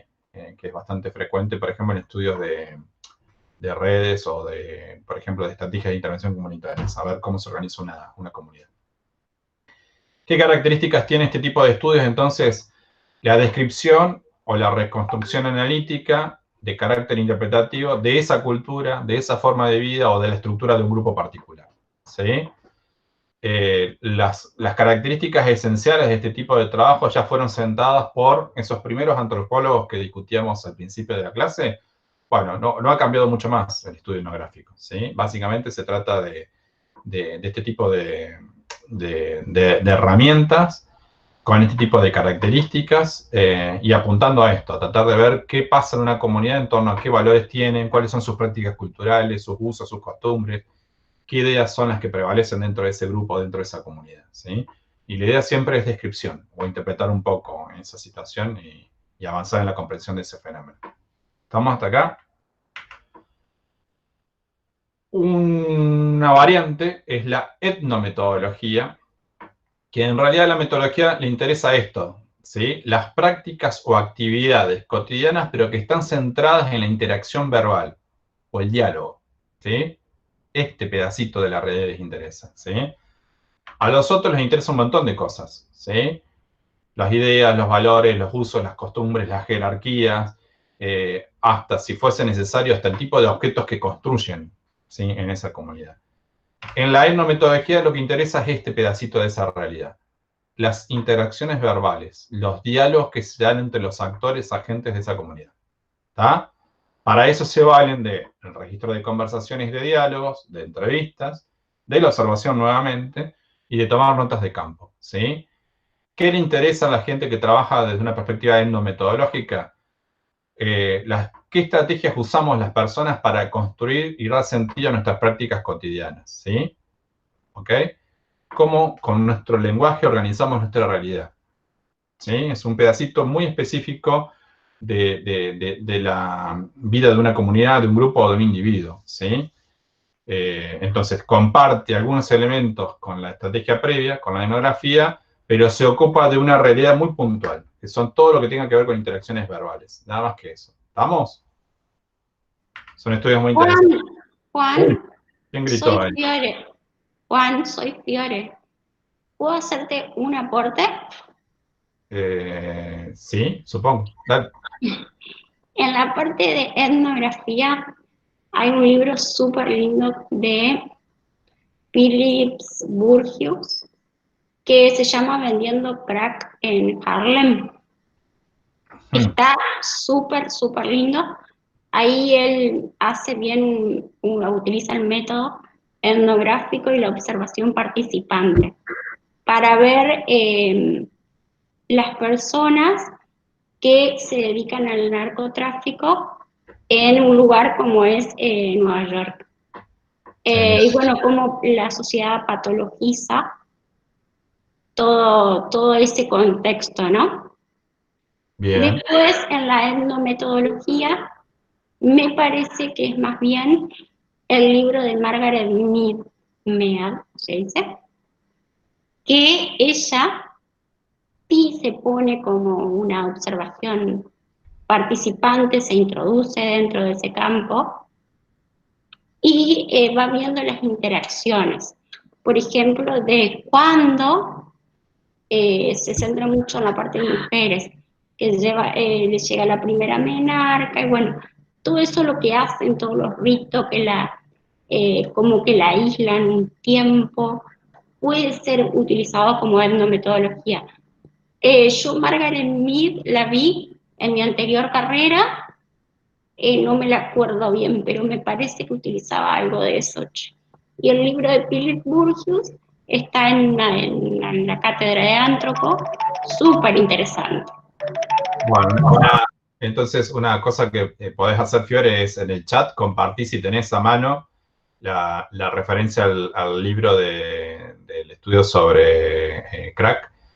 Yo creo que tener algún conocimiento al respecto, porque ha sido mencionado en otro tipo de obras, compartí la info por el chat y si no, después mandarlo al foro de los... Sí, sí, yo ahora Y, el, y en el caso y en el caso de Margaret Mead, en realidad yo no estaría tan seguro de clasificarla o pensarla como alguien que usó la etnometodología, porque en esa corriente original de antropólogos, ellos registraban todo, los ritos, las costumbres, los productos culturales, las máscaras, todo. No estaban centrados solamente en la interacción verbal. Esta es una tradición un poco más reciente, así que por ahí yo tendría un poquito más de reservas respecto de esa referencia. Pero la primera sí, porque claramente la recuerdo de haberla leído en otro lado. Así que nada, compartí la info que tengas por el chat o por el aula virtual. Así el resto de los chicos y chicas, si están interesados en ejemplos de estas tradiciones, pueden explorarlas. ¿Estamos? Sigo, que nos queda poco tiempo y la profesora titular está mirando la clase. Teoría fundamentada. Otra estrategia de uso muy frecuente dentro de la tradición cualitativa y particularmente en nuestro medio, en nuestra comunidad. ¿Sí? Tenemos muchas colegas que trabajan con esta perspectiva dentro de la facu. ¿Sí? La teoría fundamentada se ocupa de aspectos del proceso, de experiencias a lo largo del tiempo, de cómo cambian algunas cosas a lo largo del tiempo. ¿De qué se valen? De entrevistas, nuevamente, de la observación participante, de los grupos de discusión o los grupos focales, como decíamos hace un rato, y también se valen de uso de datos secundarios, ¿sí? Acá hay énfasis en generar teorías, ¿sí? Se habla de muestreo teórico, se habla de método comparativo constante, quizás sí pueda hacer algunos aportes específicos sobre esto, algún ejemplo, no sé si de la colega colombiana. En la clase que viene vamos a profundizar sobre todas estas formas de recoger información cualitativa, toda la técnica, digamos, de cada una de las formas de recoger información cualitativa y sobre análisis de datos cualitativos. Uno de ellos, la teoría fundamental de los datos, que no es solo una perspectiva analítica, sino es mucho más que eso, pero ya vamos a profundizar sobre eso en las próximas clases, sobre esta unidad. Ok. Estaba viendo si había alguna consulta por el WhatsApp. No, solamente lo de las audiencias. Genial. Entonces, después nos queda la investigación-acción, de la cual yo ya les adelanté algo, porque su mentor original, su promotor original, es un referente de nuestra disciplina, Kurt Lewin. La investigación-acción se preocupa por el cambio y la mejora social. ¿Sí? Dentro de las técnicas están todas las técnicas según el objeto de estudio. ¿Sí? O sea, acá nos valemos de todas las herramientas que sean necesarias porque la meta es una meta ambiciosa, es el cambio y la mejora social de la comunidad. ¿Estamos? Partimos de problemas entonces de la vida cotidiana, predomina la acción en sentido estricto. Recuerden el gráfico, y si no lo van a ver después cuando puedan bajar el PDF de la clase, el gráfico original de Kurt Lewin, cuando él habla de cómo concibe los pasos dentro de una investigación, de una perspectiva de investigación-acción, él habla justamente de cada decisión basada en una acción. ¿Sí? Predomina la acción todo el tiempo en este tipo de investigación. ¿Okay? Papel activo de los individuos que participan en la investigación. ¿Sí? La comunidad está implicada de manera significativa en este tipo de estrategias de trabajo entre las metodologías cualitativas. ¿Sí? Desarrollo democrático de las actividades. Acá las cosas se hacen por consenso, gente. Y el objetivo último es transformar el medio social. ¿Sí? O sea, esto es una estrategia de trabajo que no solamente busca describir los modos de relación dentro de una comunidad particular, sino que tiene una meta muy puntual, que es lograr una modificación dentro del tiempo que dure la investigación, o no, porque la investigación puede continuar, los pasos que lleva esa comunidad a lograr su transformación, su mejora social, ¿de acuerdo? Y hay un alto nivel de implicación del investigador o la investigadora, pero también, claramente, eso no se puede hacer sin un alto nivel de implicación de la comunidad propia. Si no, no hay investigación-acción. ¿Estamos? Luego tenemos el estudio de caso, que también analizamos más adelante, al inicio de la clase, quiero decir, cuando hablábamos del ejemplo de Freud. Es una metodología que podemos utilizar en distintos tipos de marcos teóricos o formas de concebir la psicología, ¿sí? Psicoanálisis por un lado, neurología por el otro. Hay muchas estrategias para hacerlo, ¿sí? La idea es lograr un examen detallado, comprensivo, sistemático y en profundidad de un caso. Piensen en el caso del pequeño Juanito, piensen en la gran colección de casos particulares que analizó Oliver Sacks como neurólogo.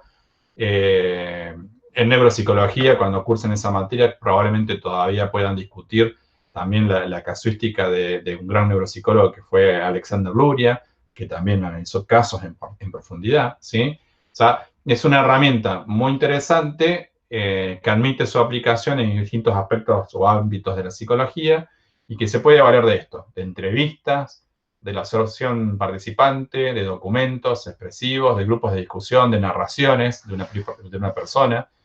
Podemos valernos de un montón de elementos para estudiar un caso en particular, ¿sí? Es descriptivo, es heurístico, es inductivo, es decir, solamente nos interesa ese caso puntual, ¿sí? Generalmente hay un acuerdo en la comunidad que adopta este tipo de estrategias en que es útil para analizar problemas de la práctica cotidiana, ¿ok? Pero bueno, pueden encontrar variantes, depende de dónde se paren. Por ejemplo, Oliver Sacks construye toda una mejor comprensión de la organización del cerebro a partir del análisis de casos con algún tipo particular de problema neurológico o neuropsicológico derivado de algún tipo de lesión en alguna parte del cerebro. Freud construye su cuerpo teórico del psicoanálisis a partir de análisis de muy diferentes casos que iban cayendo a su consultorio, ¿sí? Luria organiza todo lo que ustedes van a conocer o potencialmente podrían conocer como su organización del cerebro a partir de la sistematización de todos los casos de pacientes con traumas derivados traumas neurológicos derivados de la Segunda Guerra Mundial en Rusia, ¿está? Nada, o sea, es una herramienta muy útil, muy interesante, y que van a encontrar en muy diversos campos de nuestra disciplina. ¿Estamos? Después, del proceso de investigación que se sigue dentro de las metodologías cualitativas, lo que tenemos que tener presente es que generalmente implican una serie de actuaciones más o menos consecutivas. Ustedes saben que acá ya la linealidad no es un elemento que interese, no está presente, ¿sí? La idea es que este proceso, que puede ser recursivo, que puede estar parando en muy diversos momentos por diversos motivos y que le permitan al investigador hacer los ajustes que sean necesarios, le permiten al investigador o a la investigadora comprender mejor el fenómeno que está estudiando, ¿sí? Dentro de esta perspectiva no buscamos observaciones objetivas, solamente observaciones contextualizadas socialmente en los mundos del observador, el investigador o investigadora, y del observado, ¿sí? Del actor o agente de esa comunidad, ¿ok? Son dos tipos de observaciones muy diferentes, ¿sí? La observación de la tradición cuantitativa es una observación sistemática, sigue determinadas reglas, apunta a determinadas cosas, ya lo vamos a ver más adelante. Y la observación dentro de la metodología cualitativa es una observación que, cuando menos, me implica a mí como investigador, es una observación participante, ¿de acuerdo? Y eso hace que la objetividad ya se vaya un poco de lado, ¿sí? Y siempre está contextualizada. Yo necesito saber en qué ocurre, cómo ocurren las cosas, por qué ocurren como ocurren, ¿sí? Hay muchos elementos a considerar cuando estoy haciendo uso de la observación dentro de las metodologías cualitativas. Y la otra estrategia es que es multimétodo esto, o sea, puedo hacer uso de, como veíamos un ejemplo recién prototípico, me salgo de veamos estudio de caso. Puedo hacer uso de la entrevista, de la observación participante, de documentos, de grupos de discusión, de narraciones, todo eso dentro de una misma estrategia. Un estudio de caso de la mamá de Mafalda, por ejemplo, ¿sí? ¿Estamos? ¿Dudas hasta acá, Sil? No, contesto yo, Juan. No hay dudas todavía. Bueno, a ver si en los próximos minutos podemos avanzar un poquito más. Veamos un poquito las fases del proceso de investigación, ¿sí? Ya algunas cosas las van ustedes imaginando, las van infiriendo por lo que les fui planteando, pero la investigación cualitativa es continua y es flexible. No tiene un principio y no tiene un fin claramente delimitado, ¿sí? Vamos siempre para adelante, ¿sí? Digamos, es recursiva y se puede, entre comillas, cerrar, como decíamos recién cuando hizo la intervención Silvina, pero no hay ninguna necesidad de cerrar. Por ejemplo, en el caso prototípico de la investigación-acción puede continuar todo el tiempo que sea necesario porque probablemente una comunidad nunca había satisfecho sus necesidades, ¿sí? Entonces yo puedo seguir trabajando con ellos todo el tiempo que sea necesario. Pese a todos estos aspectos que hablan de una flexibilidad y de que no tiene principio ni fin delimitado, hay fases en la investigación cualitativa, ¿sí? Hay una fase preparatoria, hay una fase de trabajo de campo, hay una fase analítica y una fase informativa, ¿sí? Si después, con calma, vuelven el PDF de esta clase que les va a quedar en el aula, yo los invito a que analicen, más allá de que está en inglés, pero no van a tener dificultades en comprenderlo, el diagramita de Kurt Lewin, ¿sí? Él es el que plantea estas fases. Cuando ustedes analizan el diagrama de Kurt Lewin, van a encontrar que efectivamente él habla de una fase preparatoria, de pasar al laburo efectivamente, y después de ir haciendo los ajustes sobre la marcha en función de cada decisión, acción que haya que ir tomando, ¿de acuerdo? O sea que estas fases de alguna manera ya fueron configuradas o establecidas allá lejos y hace tiempo por Kurt Lewin en sus primeros trabajos allá por la década del 40, cuando empezaba a delinear lo que hoy llamamos proceso de investigación-acción, ¿está?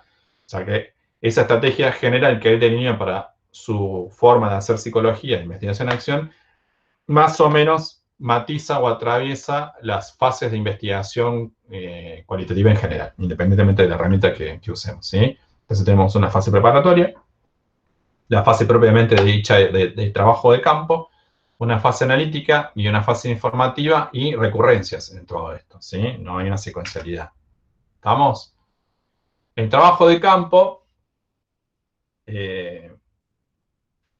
podemos pensarlo de esta manera. Acceso al campo, un ingreso al escenario objeto de investigación, una etapa de comprensión de las normas formales del escenario. Eso implica explorar y construir esquemas sociales de los individuos de esa comunidad.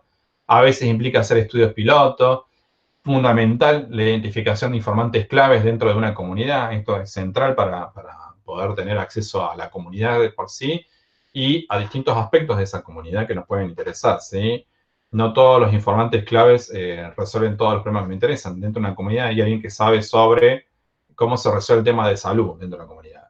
Dentro de una comunidad hay alguien que sabe cómo se resuelve el tema de los servicios. ¿Qué pasa cuando se corta la luz, cuando no hay agua, cuando no hay gas? Bueno, hay distintos actores y distintos referentes informantes de nuestra comunidad que yo debo identificar en esa etapa de acceso de campo para poder hacer más fácil mi trabajo como investigador cualitativo dentro de esa comunidad. ¿Estamos?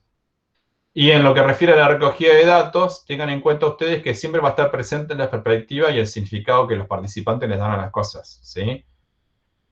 Su trabajo como investigadoras o investigadores cualitativos va a ser detectar lo que no se encontró, lo conflictivo, van a pasar por una etapa de productiva de recolección, van a tener que pasar por una etapa de transcripción de la información. Esto lo vamos a discutir más adelante, pero yo ya se los había adelantado incluso en clases previas. El volumen de información que se genera dentro de una perspectiva cualitativa es enorme. Hay un montón de información que ustedes están recogiendo todo el tiempo, ¿sí? Por ejemplo, la chica que tienen en la foto tiene una videocámara, tiene una grabadora digital, tiene un mapa digital, podría estar acompañada de alguien que está tomando nota. Todo eso es información que se va produciendo todo el tiempo sobre un espacio muy acotado de tiempo y así, a lo largo del tiempo, que uno permanezca vinculado con esa comunidad. Entonces, es un volumen de información muy grande que uno debe ir gestionando de manera regular, ¿sí? Esto es muy importante que lo tengan presente si alguno o alguna está pensando en el uso de metodologías cualitativas, tiene que pensar que la cantidad de información que va a producir, si está haciendo bien las cosas, va a ser de un volumen muy grande, muy significativo, y eso requiere mucha disciplina en el tratamiento de esos datos, ¿sí? uno termina la jornada de trabajo de campo en el sentido bueno, dije trabajo de, qué sé yo, de 8 de la mañana a 4 de la tarde porque estoy acá en la comunidad, qué sé yo, tiene que pensar que en algún momento de 4 de la tarde va a tener que sentarse y dedicarlo a gestionar el dato, empezar a tratarlo, a pretratarlo para que después sea más fácil el procesamiento final y el análisis y la búsqueda de categorías y todo lo demás. Si no, se les va a complicar mucho, gente, ¿sí? Por ahí, en nuestra experiencia, la de Silvi y mía, que llevamos más tiempo y por ahí hemos tenido mucha oportunidad de ser miembros de tribunales de tesis en la FACU, es encontrarnos que en la etapa de elaboración del anteproyecto, a la parte de ejecución, muchos chicos y chicas nos cuenten que lo que habían imaginado se les complicó cuando en la realidad empezaron a trabajar y se dejaron estar con respecto a cómo ir tratando la información que iban recogiendo dentro de un paradigma cualitativo, ¿sí? Porque es muy grande el volumen de información, entonces es importante que eso lo tengan presente. ¿Estamos? Transcribir la información, iniciar el proceso de análisis de información, lograr lo que se llama un criterio de saturación, de decir, bueno, hasta acá llegamos, ¿sí? Por la naturaleza misma de la investigación cualitativa que comentábamos hace un rato, es decir, como esta investigación puede continuar todo el tiempo que uno quiera, en algún momento ustedes, investigadores e investigadoras, con su equipo, su director de tesis, su directora de tesis, le va a decir, gente, hasta acá llegamos, acá se corta. Y ustedes pueden decir, no, profe, mire, está re interesante, esto podemos decir, bueno, pero el director de ese proyecto, la directora de ese proyecto, el director o la directora de esa tesis tiene la experiencia para decirles, bueno, con esto tenemos suficiente para resolver este problema. Responder la pregunta que nos habíamos planteado en este proyecto para la tesis. O en niveles más altos, un director de proyecto puede decir, bueno, hasta acá llegamos porque con esto conseguimos la información que necesitábamos para responder a las demandas de este organismo, la Secretaría de Ciencia y Técnica de la Universidad Nacional de Córdoba, o una ONG que nos contrató para obtener información sobre la utilidad de una intervención o de algún programa dentro de una comunidad. Bueno, hasta acá se llegó. ¿Ok? Esto es importante también que lo tengan presente, porque es muy diferente del criterio de las investigaciones cuantitativas, donde si uno planificó generar 200 cuestionarios, cuando llegó el número 200 sabe que se terminó, ¿ya? En la investigación cualitativa ese final no está tan definido, entonces depende de la experiencia de uno, del investigador senior o la investigadora senior del grupo, de decir, bueno, hasta acá llegamos, tenemos suficiente información como para dar por cerrado provisoriamente el proceso y cumplir con las demandas que nos establecimos, ¿sí? Ya sea por, en este caso, estoy imaginando la tesis de la Facultad de Psicología o el proyecto de investigación que financió la CECIT o el programa que financió una ONG o una organización internacional como UNICEF, por ejemplo, que suele también confiar en este tipo de estrategias cuando quiere reunir información. ¿Estamos? Dentro de las fases preparatorias, que se correspondería con lo que ustedes están más asociados más inclinados o inclinadas a asociar con el marco teórico, tenemos la etapa reflexiva propiamente dicha, que es clarificar y determinar el tema o tópico de interés, buscar información, explorar o analizar las razones por las cuales elegimos ese tema, y empezar a hacer una especie de prebúsqueda de qué marco conceptual vamos a utilizar para contrastar los resultados cuando estemos cerrando la investigación. Y en la parte de diseño, lo que vamos a estar haciendo es planteando, formulándonos las preguntas o las cuestiones de investigación, definiendo un poco el objeto de estudio, el caso, el escenario, con qué recursos vamos a contar, los métodos que vamos a usar, las técnicas de recolección de datos, estudio de caso, entrevista, observación, lo que sea, y el análisis de datos, ¿sí? Si tenemos todo esto resuelto dentro de una estrategia cualitativa, más o menos tenemos un proyecto. ¿Estamos? ¿Ok? Luego tienen la etapa de análisis o la etapa analítica, donde hay que reducir los datos, esto que yo les mencionaba hace un rato, gestionar los datos todo el tiempo, ver cómo los tenemos, con qué disposición cuentan, cómo los transformamos, y empezar a obtener resultados y a hacer la parte de verificación de conclusiones. Esto sería el equivalente a la sección de resultados de un proyecto, ¿sí? Y la etapa informativa es la etapa de elaboración de un informe propiamente dicho, que tendrá un formato específico, dependiendo de a quién haya que presentarlo, ¿sí? Por ejemplo, Si se trata de la tesis, nuestra facultad tiene unas pautas generales que uno debe seguir cuando tiene que presentar una tesis escrita. ¿Ok? Si se trata de un informe para un organismo científico, como la CECIP tiene pautas sobre cómo los directores, las directoras de proyectos de investigación tenemos que informar sobre lo que hicimos durante un determinado periodo con el financiamiento del Estado. Y si se trata de una ONG, un organismo internacional, en general cada uno de ellos establece el formato en que quiere recibir la información que le estamos generando nosotros con esta estrategia. ¿Estamos hasta acá? Entonces, para terminar, por lo menos esta primera aproximación de los métodos quali, más allá de lo que vaya avanzando después en las próximas clases, sí. Vamos a recuperar un concepto de uno de los grandes referentes de los métodos cualitativos, que es Herbert Blumer, ¿sí? Blumer sostenía esto en uno de sus libros. Cualquier método de investigación que pueda decirnos algo acerca de la orientación subjetiva de los actores humanos tiene derecho a ser tenido en cuenta por los expertos, ¿sí? Es una afirmación que hoy quizás no nos genere, no nos suene tan controversial, pero en su momento sí, porque usted tiene que pensar que, y para eso los invito a revisar después, no solamente el PDF de esta clase, sino los materiales que tienen dentro de la unidad. La metodología cualitativa al interior de nuestra disciplina y en el marco más general de las ciencias sociales no siempre ha sido el paradigma dominante.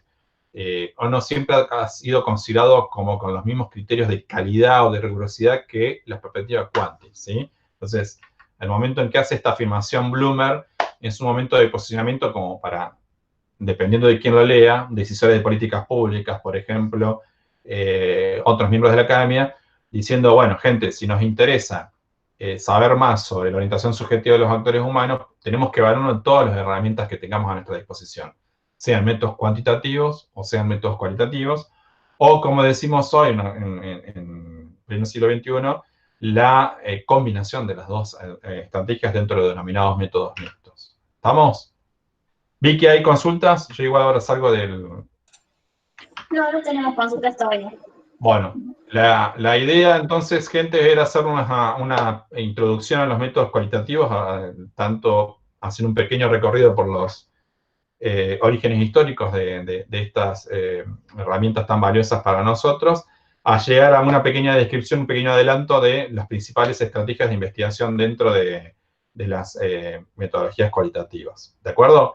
Como les adelanto, SIL, sobre algunas de estas que son las más conocidas, o no quiere decir que sean las más importantes, pero por ahí son las de uso más frecuente, en la próxima clase vamos a tener una mirada más en profundidad sobre estas herramientas. ¿Estamos?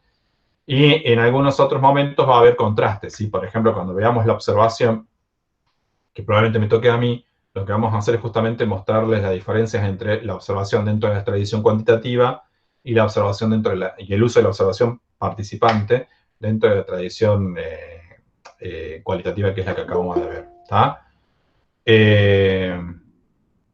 Eso sería todo para hoy. Si no hay dudas ni consultas, que estoy chusmeando el chat mientras les estoy diciendo esto,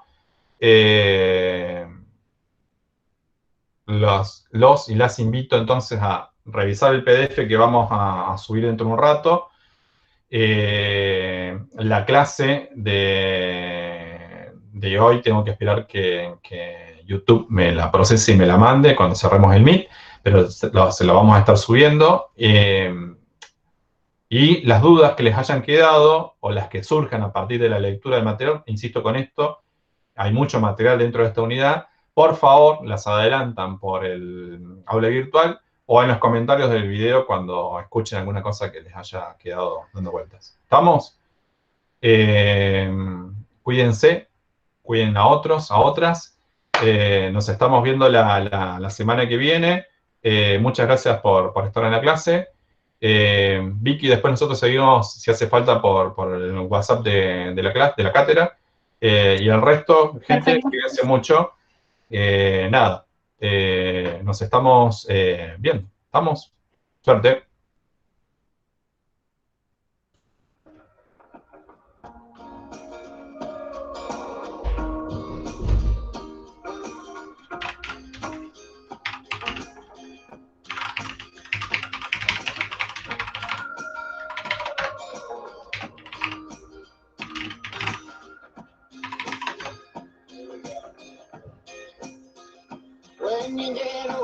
plain or saner, we remember all the danger we came from. Burning like embers, falling tender, long for the days of no surrender years ago. Then really know